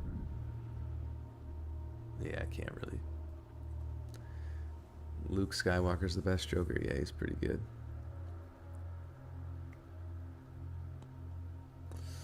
Wait, Joel, did you love The Notebook? Tell the truth. You know, there is a scene from The Notebook, I believe. Is it The Notebook? Maybe it's not The Notebook. It might be The Notebook. But there's a scene from it where he's like, where they like break up because he's mad, or there's like, he's like mad that she's going to college or gonna leave him, and or something like that. You're gonna leave. And then I hear that like used as like a sample in like one of the like lo-fi tempo songs that I listened to, and it was really good. And I was like, wow, I really like that sample. And I found out it was from The Notebook, and then I watched the scene where they like are crying in the rain, and then kissing, and then humping, and whatever the fuck they do in movies. Yeah, so that was, I haven't seen the full thing, but I have seen about 3 minutes. I hope that counts.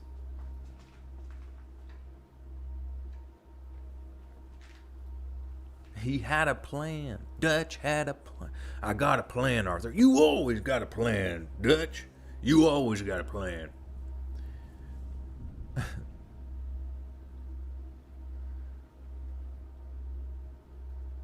I don't know. That was my biggest frustration with Red Dead, was just the complete, like, lack of understanding the motivation for the characters to follow Dutch Van der Linde. Like, I get that he was, like, the head of their gang, but why did it take them in like 100 hours into the game, you know what I mean, for them to be like, you know, Dutch, maybe you don't really have a plan. It don't seem like it. What are you saying, Arthur? What are you saying, Arthur? And then that one time, not to spoil it for any, it's a great game, but the story always like kind of felt weird. But there was like that one time where you were on I don't even know, you were on some tropical island, Guarma or something like that, and then he just like randomly choked an old lady to death. Dutch did, and then that was supposed to be like some sort of evil turning point for Dutch's character. He choked an old lady, and it's like he didn't. And then if you're in the context of it, it's like he didn't even have to choke the old lady.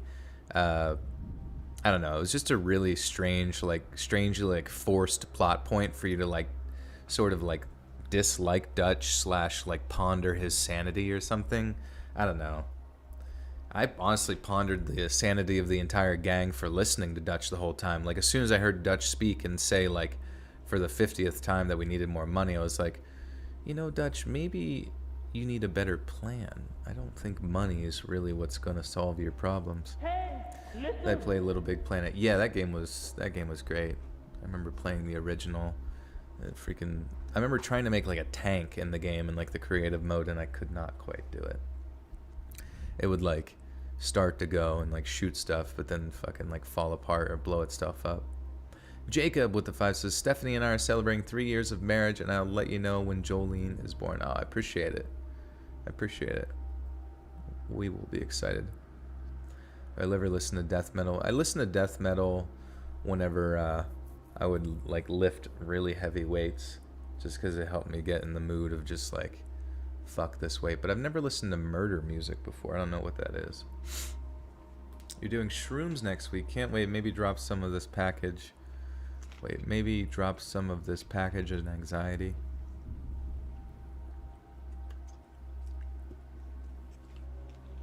Yeah, hopefully you have like somebody to be there with you to do them responsibly, but please do be careful.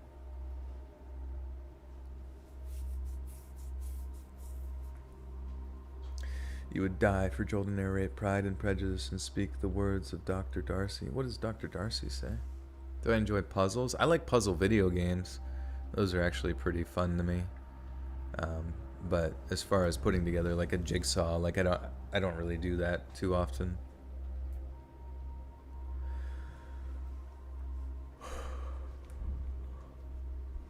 I almost got away as we got to... Oh fuck, I forgot that I still have to read a bunch of shit here. God, I'm so ready for bed. I should have been in bed like 2 hours ago. I almost got away as we got to his front door, but I was wrenched by my arm free and tried scuttling back up the corridor. I felt fingers weaving in with my hair before his grip sent my face smashing into the varnished wooden floorboards. And then as he pulled me back, I felt blood flowing down the back of my throat and down my lips. A lot of it, too. My head was spinning, and the weirdest thing, I was actually seeing tears, just like in the cart. Wait, tears. Fuck. And I think I read this already. I gotta remember to like highlight where I left off. I'm fucking dumb. Sonia from the H with the 5 says, my husband and I are listening to you while we lay in bed and watch the new TV. The best way to end the night. Heck yeah. Thank you, Sonia.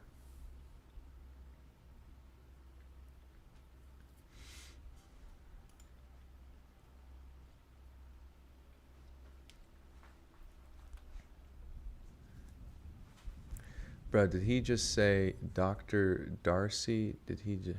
What are you talking about? Can I recommend a fun puzzle game I love to play? Yeah, absolutely. Can I do... Nigel Thornberry. Hot. Wait, how the fuck does he talk? Hello, Poppet. Oh, stunning.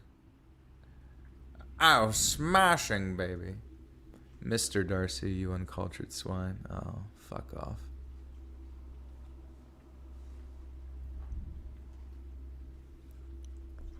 I don't know everything, man. I can't listen, watch every fucking movie. You guys know every movie, every fucking TV show, every anime, everything. I just have no fucking clue. I'm just in my little bubble. I know a cat named Pradeep, and that's pretty much it. Do Yoda.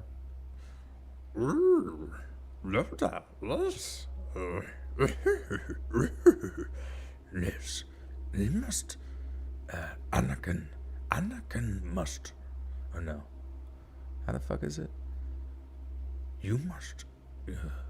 I can't fucking do his voice. I don't know. I kind of feel it, but then I lose it. Have you seen the new Batman? No, I have not. At least? What do you mean at least? Have you seen the new movie that just came out, At Least?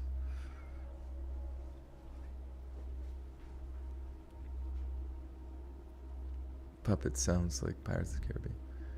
Do a Batman. Where is she? Where is she? Batman. I don't understand. Why did Christian Bale talk like that in that movie? Like, what was that? Who thought of that? Alright, even when I'm looking at you, clowns, I know that I'm bringing justice back to Gotham. Not Jackie Chan with the 5. Oh my god, that might be Jackie Chan. I'm not even kidding you.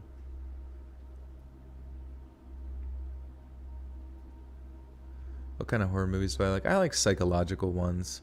I also really like sort of like mysteries.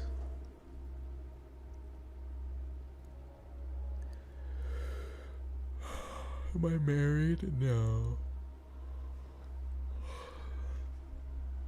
I was thinking the other day, I was like, what if...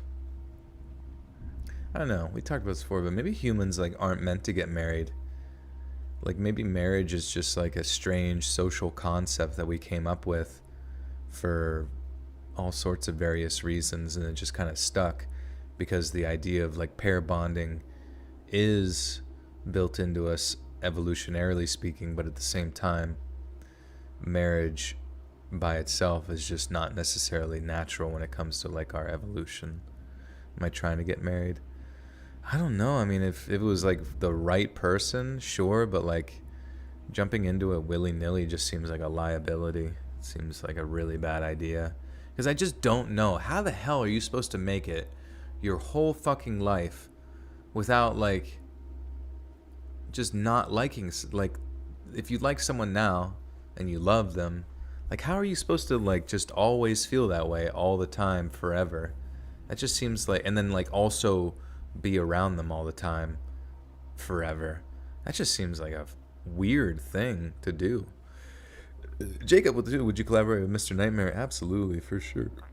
Faux show. Thank you for the 2. Listen. Hey yo man, there's a box of severed human heads missing in my city in Denver. Someone stole it out of a truck, but they didn't know it was heads. Where the hell was that going? Should you order a baked potato? Oh yeah, be sure to get all the fixins. I get all the fixins.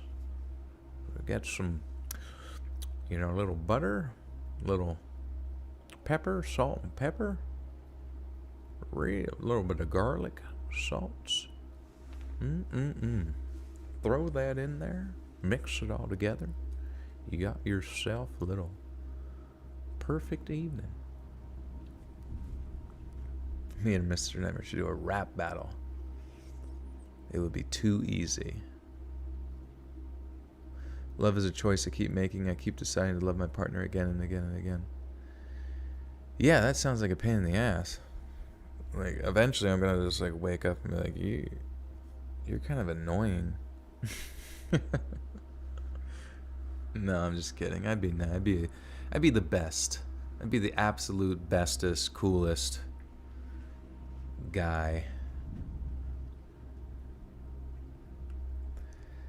My head was spinning, and the weirdest thing, I was actually seeing stars, just like in the cartoons.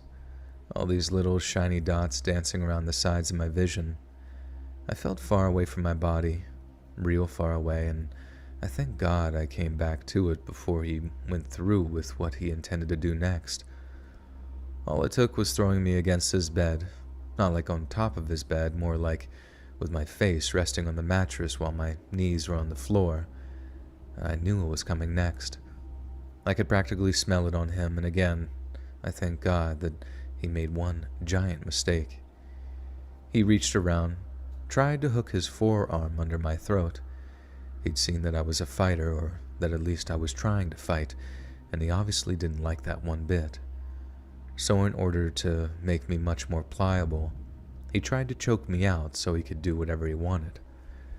I just remember getting this flash of adrenaline when I realized what was happening, and as he tried to slip his forearm under my chin, I sunk my teeth into his flesh and bit down hard. I didn't have to scream. He did all the screaming for me. His first was like a yelp, followed by a deep growl as he tried to fight through the pain. But as my teeth sank deeper and deeper into his skin and eventually his muscle, the yelp came back again, snowballing into an ear-splitting squeal as I felt the muscle crunch under my teeth, and I do mean crunch. I once took a bite out of a raw chicken sandwich back in Connecticut. Terrible food being just one of the reasons I moved, and whatever half-stoned line cook that made it must have taken out a cutlet too early, and when I bit into it, I felt the raw chicken breast softly crunch as my teeth went into it. And let me tell you, it felt the exact same way biting into the raw flesh of that guy's arm. I remember feeling his muscle tearing as he tried to yank his arm away, or maybe I didn't feel it so much as hear it ripping around my teeth. Then, as almost like I heard this little voice of internal monologue saying, "Let's go, idiot. He's trying to get free." So I did just that. I opened up my jaw, and suddenly his forearm was out of my mouth, and I couldn't feel any pressure on my back. And that was my window of escape. He was still staring at his forearm when I bolted past him, but as I reached the door, I felt a hand grab onto my hair again. It wasn't enough to hold on to me, though. Just a few strands, and as I threw myself forward, thinking, not again, I felt the hair rip from my scalp. It's weird because back when I was a kid, my big sister tore a bunch of my hair out one time, and it hurt really bad, but that day, I felt more rip out, and I didn't even feel a freaking thing. It's weird what a little adrenaline can do for you, you know? Then I was out in the streets, and because people heard the scream or saw the blood around my mouth, they wanted to know what was going on.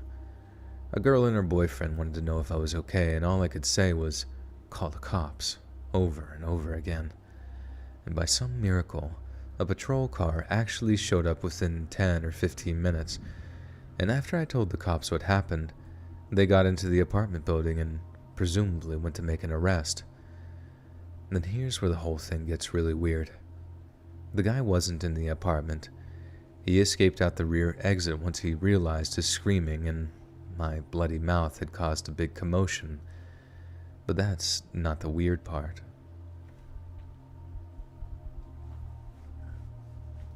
It's fucking raw. Absolutely fucking raw. You're amazed how your husband tolerates you for 12 years. I myself barely can.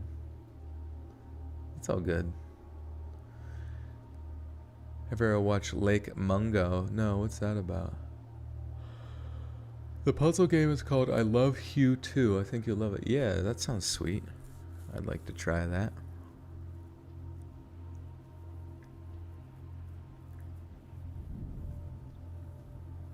And now you're wide awake. Well, welcome back.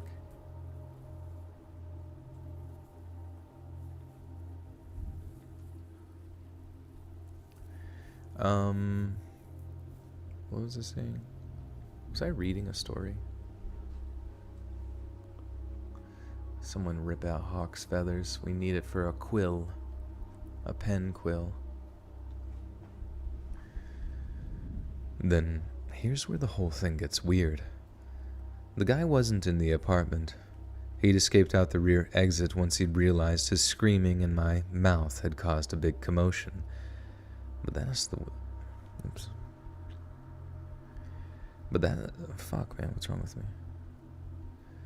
But that's not the weird part. The weird part is there wasn't a single piece of ID in that entire place. No bank cards, no receipts, nothing like that. The DNA they lifted, from my chin no less, matched no one on national databases, and the ID the guy had used to rent the apartment was traced back to a dead man in North Dakota, who'd apparently never even left his home state, let alone been all the way out to New York City. The cop who told me that was basically only telling me one thing, that there was nothing they could do. They probably weren't going to catch the guy, there was no tracing him anywhere, and I should basically just count my blessings that I managed to get away before he did anything permanent. As you can imagine, the investigation into him didn't go anywhere, but I'm definitely not the first woman whose abuser evaded justice in some way so that I can weirdly come to terms. Whoops. Hey, Mr. Jinx. Welcome to the Buttersock Call. You now have access to bonus content. Thank you, thank you.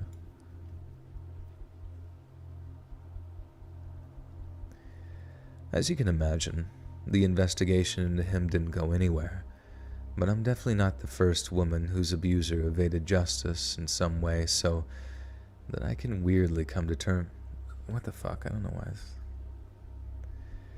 As you can imagine, the investigation into him didn't go anywhere, but I'm definitely not the first woman whose abuser evaded justice in some way, so that I can weirdly come to terms with. The thing that really gets me is how this guy seemed to have covered his own butt from day one, using a false identity, ready to book at a moment's notice, setting up a bank account with someone else's name and social security number. I think I was almost assaulted and maybe even murdered by a guy that's done stuff like that for his entire life. In which case, how many other girls or guys are out there that have suffered through the exact same thing? Or how many times has he burned down his entire identity just to start anew someplace else? How does a person like that manage it, over and over again, building their entire existence around their predatory urges? Those are the questions that keep me up at night. But I do have a little piece of solace. Every time that guy looks at his right forearm, every time he takes a shower or rolls up his sleeves or whatever, he sees a little gift I left him. A gift from the girl who made him burn down his whole world. A gift from the girl who got away.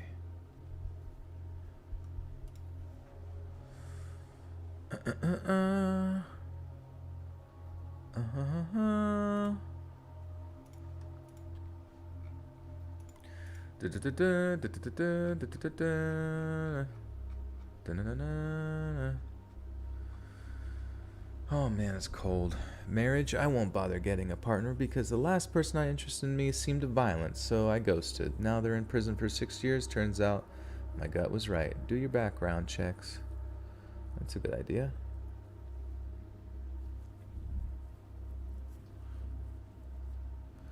It was something unhuman, huh? I already just think that I saw my insides already. I just felt that it wasn't something normal. What are we talking about?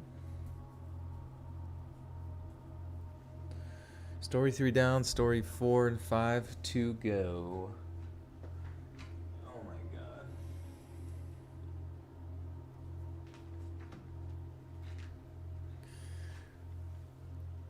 There's an 83-year-old serial killer? Holy shit. The other day, they think she killed somebody else again. A she? Holy fuck. What's up, Caitlin? What's up, Neon Icon? Andy, see you later. What Halo game was my favorite? Well, Halo 1 will always, like, as far as its campaign, it was just, like, it really blew my mind when it came out. And then Halo 2 came out, and that's, like, the first game that really introduced me to, like, multiplayer games. Like, as a, just sort of an obsession, you know? Halo 3, kind of forgettable in my mind just because it was the same as Halo 2 and I didn't really, like, play it. Halo 4, I remember being impressed with, like, because it was still... Wait a second. I think Halo 4 was still on the Xbox 360, and it was still ran really well. Like, it was... like the art, I remember, like, there was something really powerful about its, like, art design, where it didn't really rely very heavily on, like, graphics necessarily, or, like, high-end stuff, because the art design itself made the game look so good. Joel, what's my PR on the bench press? I think the most I ever got on bench was 275. I always wanted to get to, like, 300, but I just never really put the time in to, like, get there. I was kind of like a T-Rex in some ways, where my, like, squat was pretty heavy, but my bench was not the greatest comparatively, because I know there were a decent amount of guys that I knew that were in, like, the 300s and stuff. What was the last thing I ate? I drank a protein shake before the stream. I don't know if that's an eat or drinking thing. Halo Reach is your favorite. Oh, nice. Yeah. Yeah, there was a time once Halo 3 came out, and after that, I kind of just felt like Halo itself had just like pretty much been the same forever, but I guess that's just Halo. I'm pretty underwhelmed by Halo Infinite. Very disappointed by the fact that they haven't released a co-op campaign yet. Like, what the fuck, man? Like, what is holding that up so much? You know what I mean?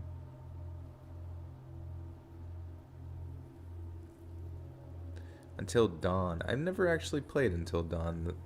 That game seems cool though. But yeah, Until Dawn is like, it's like sort of a horror game, I guess, but you like make choices. You just kind of like choose what you do in the story. It's pretty much just a story game. Do I follow Alkist Breach? No, I never heard of that. You've been supporting for 6 years. Holy cow, that's a long time. That would be nuts.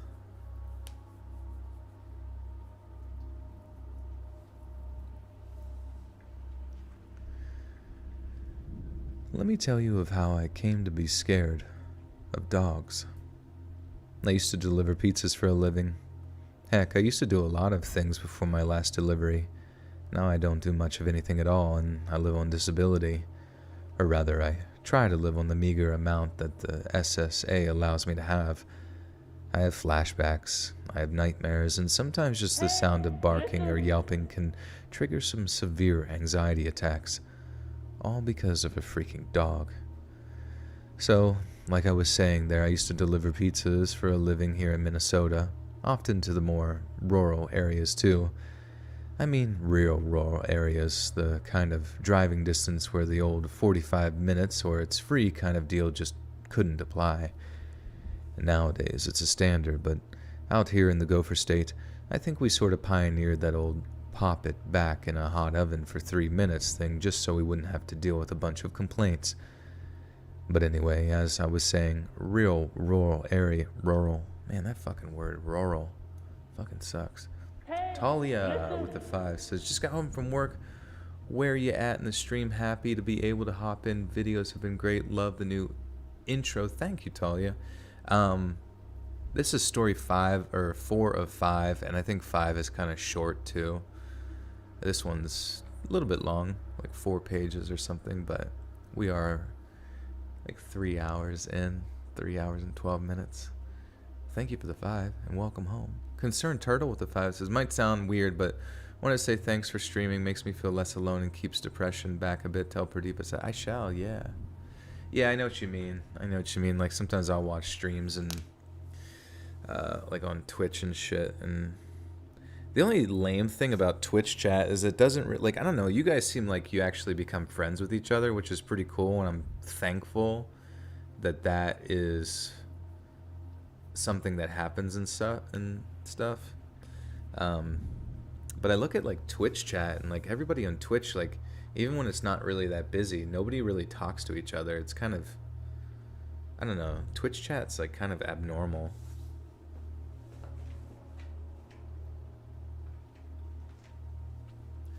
Left 4 Dead 3 ain't coming, that's why they made Back 4 Blood or whatever. Yeah, I don't think they had like the intellectual property rights for the name Left 4 Dead, but I heard Back 4 Blood was not that great. I don't know if anybody played it. You got glomped by 2 pit pups on your walk home. Really? You got bit by... Wait, in a good way? Glomped or... Because pit pups, that's kind of sad. I don't know, pit bulls kind of scare me, dude. I like them. They're sweet when they want to be, but man, I don't know. There's something about just like... this creature that's just been bred to like hang on to fucking... bears and bulls and just like not let go. That shit's fucking terrifying. Yeah, Twitch chat is just a lonely place. It's either spamming pog or complete silence. Yeah, like what is up with the pog? Like, I just swear to God, are they bots? Is it bots like just pretending to be there? It's fucking weird to me.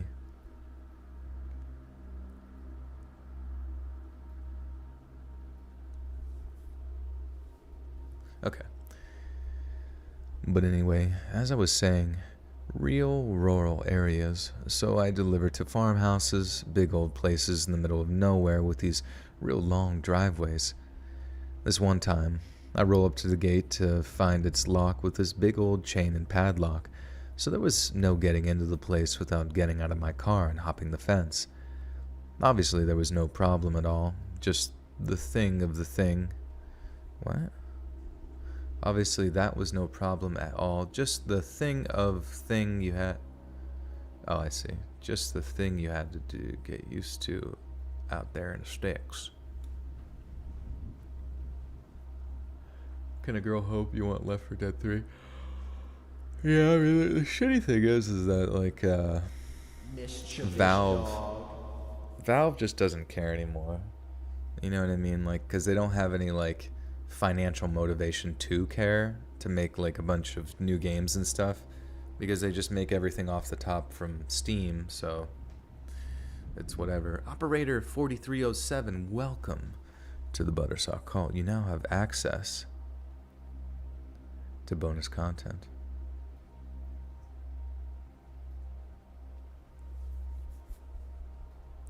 Are there any mods here?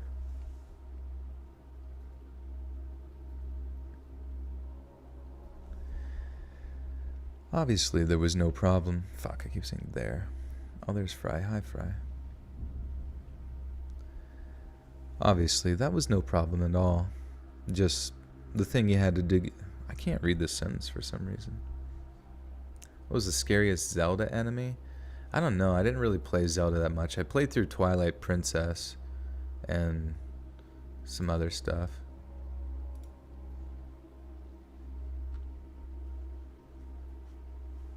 But the scariest enemy,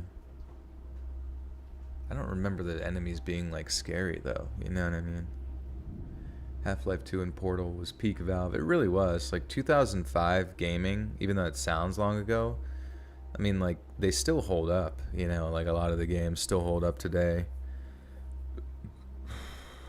Focus my energy on my groin. Jesus Christ.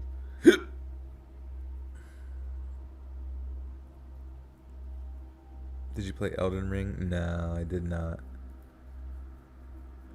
I'm not really a From Software kind of guy. I like the story of those games and like the setting and the art and the enemy and animations and all that cool stuff, but I just don't like the combat. It's just kind of like repetitive and just doing a roll, doing a hit, doing a roll, doing a hit. And then you just like slowly trickle down their health until you get one shot out of nowhere by something dumb. And to me, I'm just like, I don't know. I always kind of just felt like Dark Souls games when I first played them, when Demon Souls came out on the PS3. To me, it almost felt as if though their like gameplay design was very like amateurish. I know that sounds weird, but I always just kind of felt like Dark Souls and stuff, like it just feels like very bare bones, you know?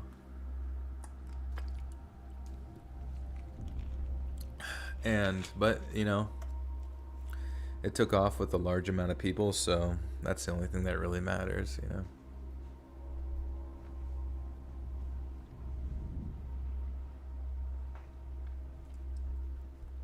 Skyrim or Red Dead? Probably Skyrim, just because Skyrim I remember being a lot more immersed in. Red Dead 2 was good, but like, and there were those cool like random encounters, but it wasn't like the level of random encounters that like immersed you in,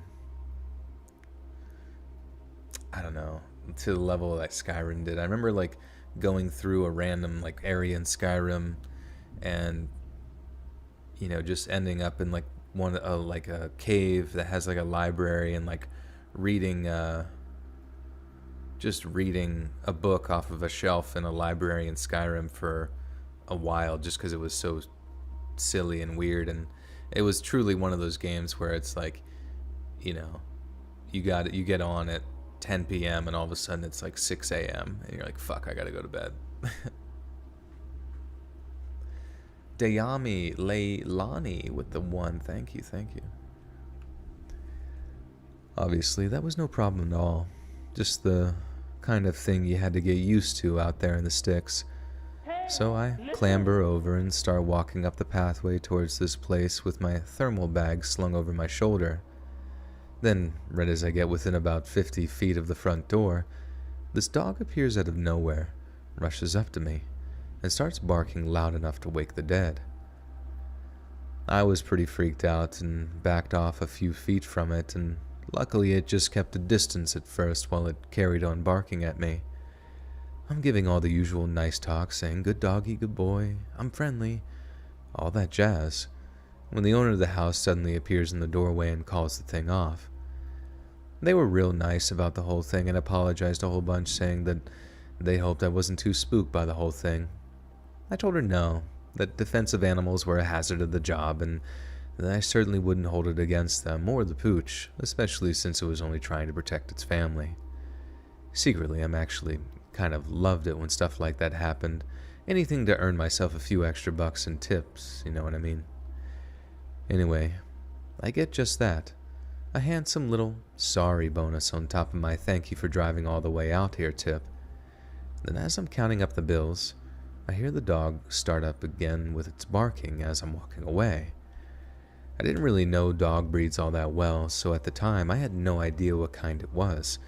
It was only later that I found out it was a kind of bulldog/pitbull crossbreed. Picture a huge pair of jaws on legs and you pretty much have it figured out. So like I said, I'm counting the bills walking up the driveway, and since I figured the grumpy old thing was all bark and no bite, I'm getting a little sassy on my way out.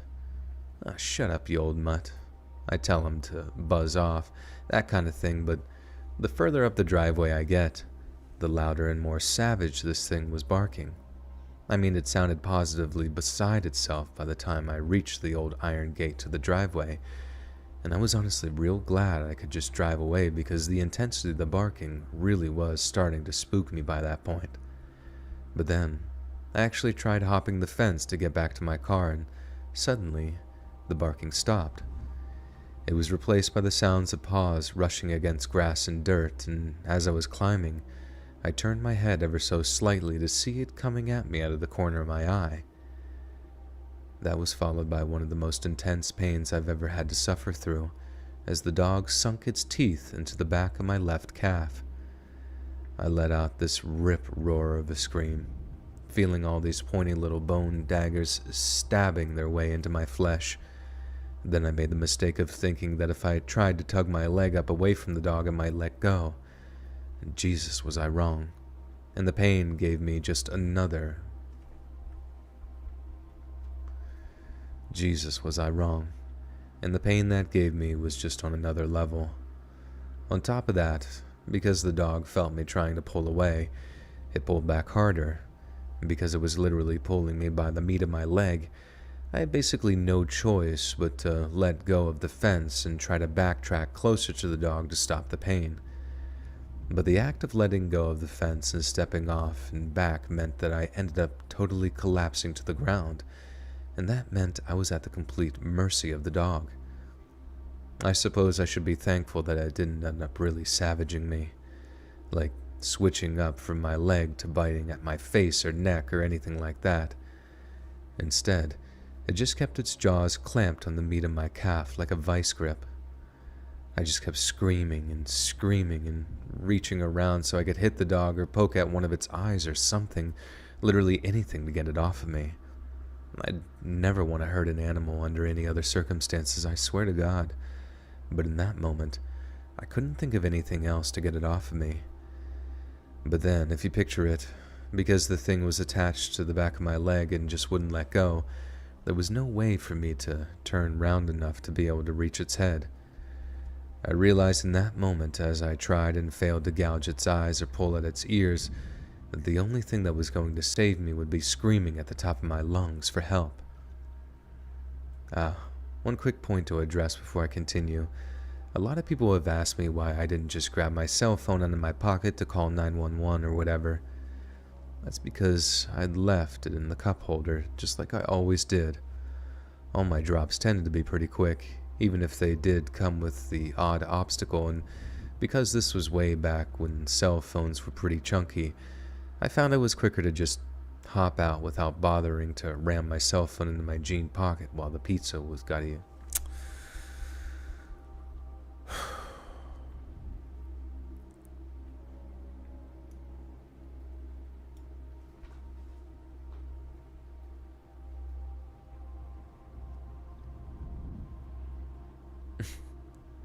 Hey, don't be mean to Fry. Fry's a mod. And he's in charge. He is a god amongst mere mortals. Also, it was his birthday recently.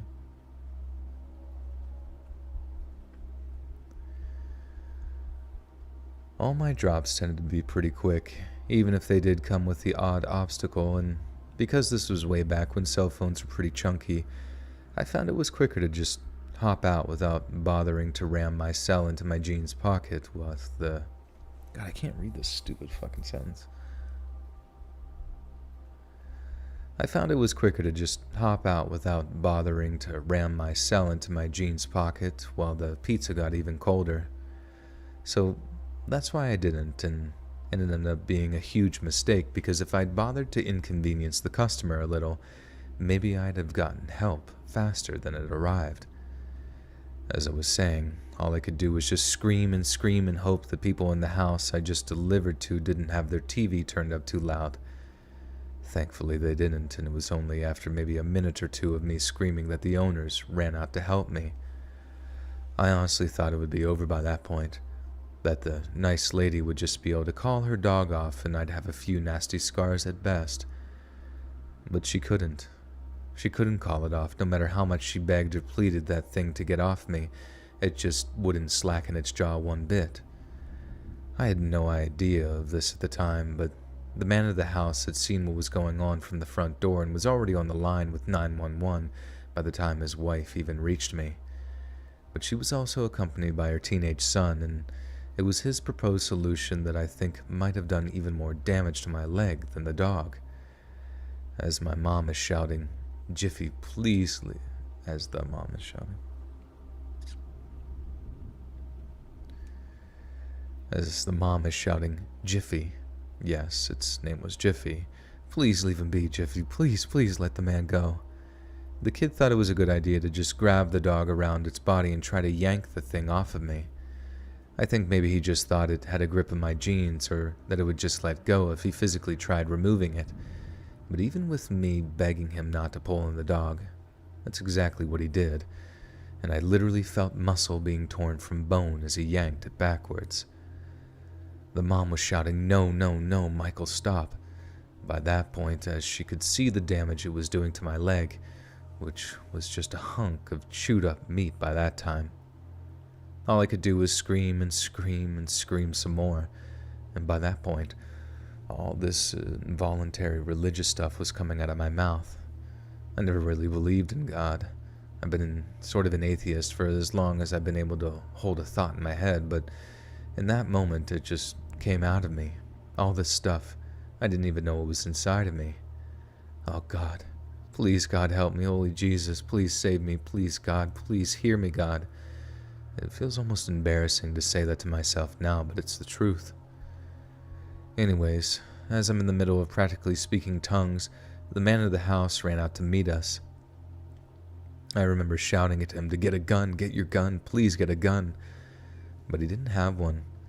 Instead, he actually had an idea that would get his dog off of me without having to kill it. He basically put the thing in a headlock and choked it until it couldn't breathe anymore. Only then did it actually let go of me. As he dragged it away and held it tight in both arms, I looked back to see that the dog's entire face, as well as the man's arms, were completely covered in blood. Then I looked back to see what kind of condition my calf was in, and because it was still covered with my jeans, I couldn't actually see how much damage had been done.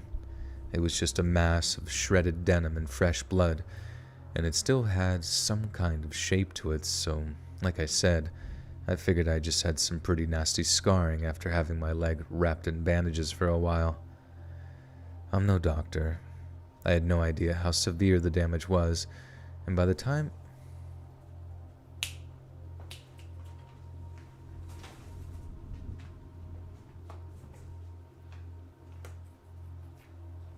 Shit, sorry.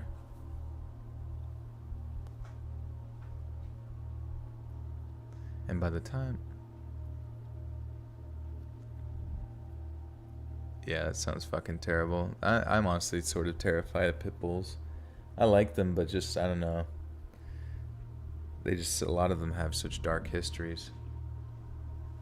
Haters with the two. Joel, what's your name? I don't know. I forget. Hey, listen.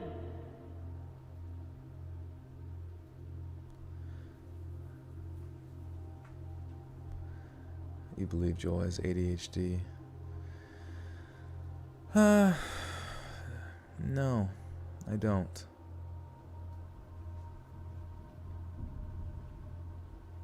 I don't know.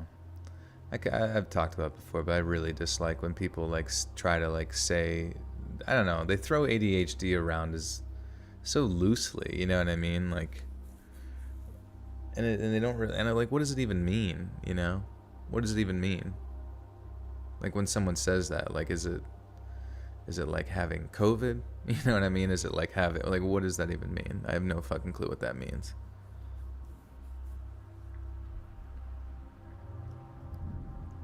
But I feel like everyone just like is so comfortable like throwing around, you know, throwing the terms around, like as if though it's just like they figured it out. I figured it out. I figured them out. I said the few syllables I learned online, and it all makes sense to me now. They've got an uncurable, ambiguous disease. Now it makes sense to me why they get distracted.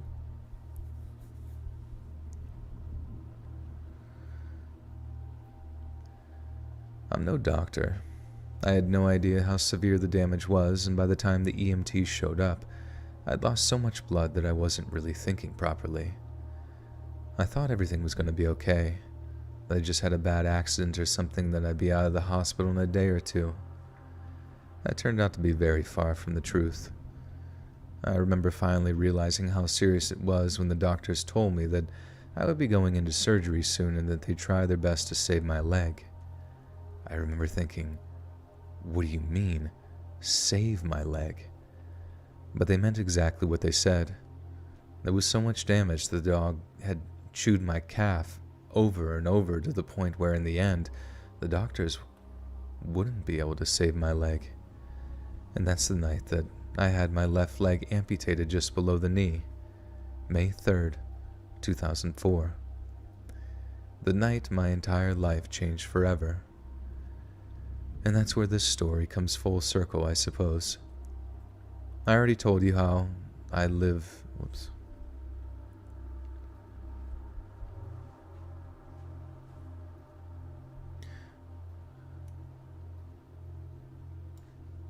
Joel is cat daddy. That's it. The refills were in fact not free.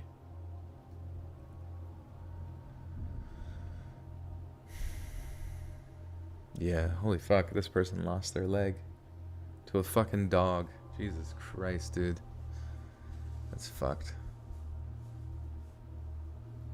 Does anyone know what happened to Liz? They used to come in streams all the time. I never seen them. I don't know. I remember they always talked about school and doing school and stuff like that. So maybe they're just busy with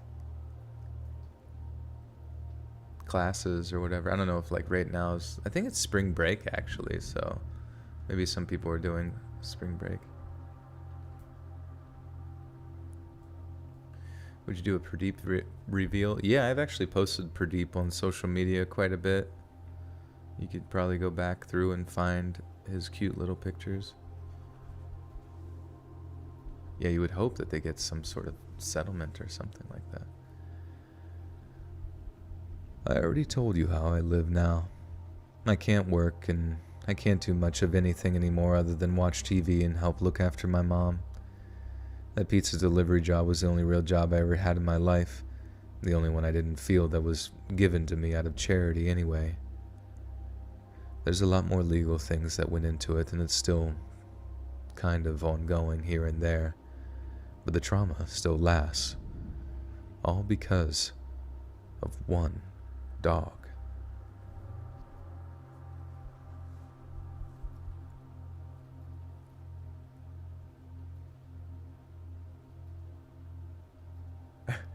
Was about to post that with the super chat, and then the guy says leg got cut off and felt it was no longer appropriate. You want to see the kitty? Yeah, go check him out. He's very cat-like. He's got black fur. You miss when big screen TVs literally took a family to move around in the living room. Yeah. Yeah, I remember this one fucking family that I knew. Like their dad, holy shit, man. He had like one of the first like HD like TVs, but it was also like 60 inches, but it was also like fucking giant and heavy. It wasn't just like a super like thin screen thing where I don't know, man. And I just remember he like kept that thing like well into the era of whenever like those like flat screen slash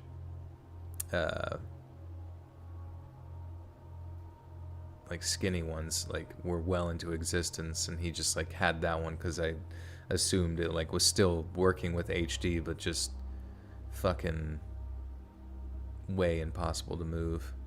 I remember my one. Do you guys remember when like HD like high definition channels like started coming out? That was always interesting to me because I remember just always watching the like TVs being like, is it really all that much better? Razzie Misery with a 5 says, my boyfriend's dog is 2 pounds and screeches like a pterodactyl when you talk to her. Shout out to Priya and her deafening antics. Oh, nice. You should take a video and tag me on social media. I'd like to see it.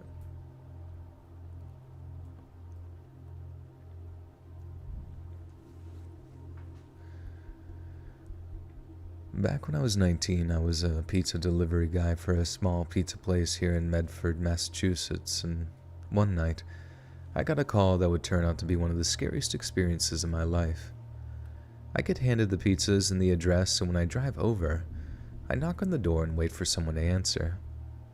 Then, when this dude answers the door, he has this real shocked look on his face, and he's kind of swaying back and forth. I thought he might have been high at first, so I'm like, you ordered a pizza, right? He responds by just coughing up blood all over my work shirt. I backed off like, oh God, dude, are you okay? And he obviously wasn't, because he immediately fell forward, like lunging at me and trying to grab onto me. I tried my best to catch him, dropping the pizzas in the process, but he fell on me so heavy that all I could do was stop him from falling hard on his face. I kind of let him down gently to the ground, and that's when I saw the thing in his back. I thought it was a knife at first, and I knew better than to try and pull it out, so I just backed off a little, pulled out my phone, and called 911. Then as I'm doing that, I looked up to see this woman emerging from a back room of the house. The look on her face is something that chills me to think about even today. I found out later that she and her boyfriend, the guy with the knife in his back, had been having an argument, and when he'd gotten up to grab the pizza he'd ordered and told her she couldn't have any, she'd taken a wallpaper scraper of all things and plunged it so hard into his back that it punctured his lung. I don't know if she intended to come out and finish him off or whatever, but seeing me on the phone and obviously talking to the dispatcher must have made her come to her senses or whatever, because she ran back into the back room and locked the door, not coming out until the cops came to arrest her. The job was without a doubt the world delivery.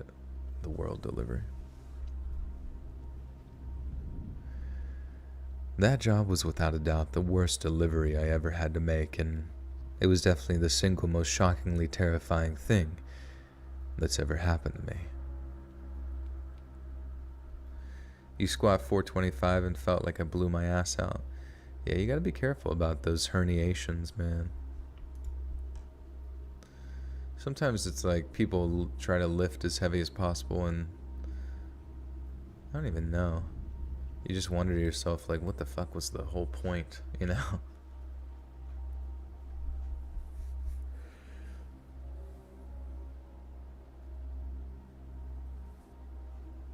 All right, we have reached the end. Holy shit. We hit 700 people. Wow, we're at 705 right now. I guess that's all I gotta do is just stream at 2 a.m. We hath arrived. Pizza does sound good, huh?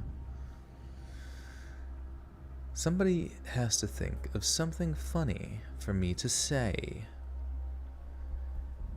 Hey friends, thanks for listening. Click that notification bell to be alerted of all future narrations. I release every Monday, Wednesday, and Friday at 7 p.m. Eastern Standard Time. And if you got a story, be sure to submit them to my subreddit, r/Let'sReadOfficial, and maybe even hear your story featured on the next video. And if you want to support me even more, grab early access to all future narrations and bonus content over on Patreon, or click that big join button next to the subscribe button to hear about the extra perks offered for the channel. And check out the Let's Read podcast, where you can hear all of these stories in big compilations and save huge on data, located anywhere you listen to podcasts. Links in the description below. Thanks so much, friends. And remember, the join button isn't that big. God. I'm probably going to say something else. Because it is. The join button's huge. Member. And member. And member to become a member. And remember, cowabunga, motherfunga. And remember to kiss your homies goodnight. I think I already did that one before. And remember, bathwater comes from the bat. What? Jacob with his says, don't let your farts wake you. Maybe, perhaps. Perhaps. Remember, Pradeep is watching you. The join button is invisible. Yeah, I don't know. I feel like it's still in beta or something. This is a very girthy stream, yeah. Faux hours. Wash your dangle bits. Yeah. Dismember to become a member. All members get dismembered. And remember to nutter your butterscotch. And remember, I'm watching you, Wazowski. I'm watching you, Wazowski. That might be kind of good. Mike Wazowski. And thanks so much, friends.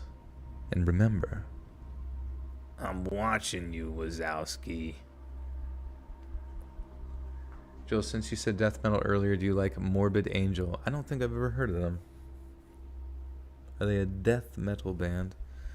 I only would just put get on Pandora and put on Lamb of God radio and just whatever played on there, but sometimes it would play I remember the annoying thing about Pandora is it would just play a lot of the same shit over and over again.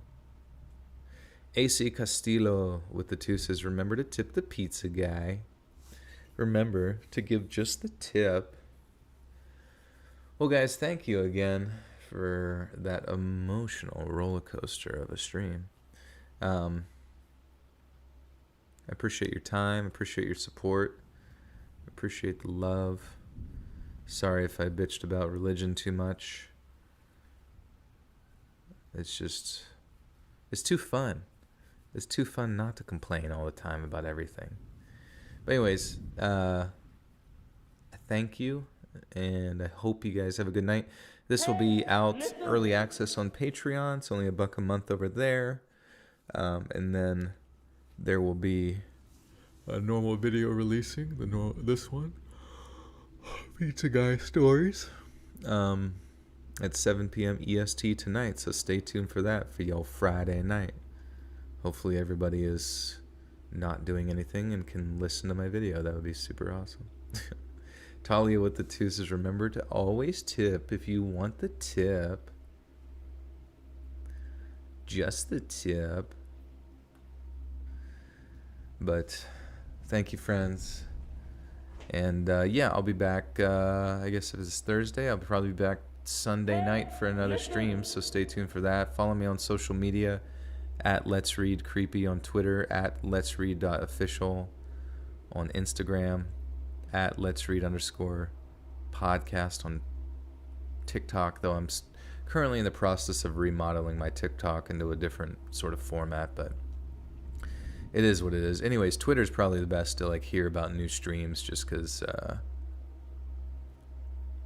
it's easiest to communicate with everyone. But and also, whenever a new video comes out, you can get notifications through Twitter. So if you're having trouble with notifications on YouTube, just use Twitter and set the notifications on, and then you'll get that shit directly to your telephone. And we'll call your grandma and wake her up and tell her to wake you up so you can watch Let's Read together. Okay. Bye.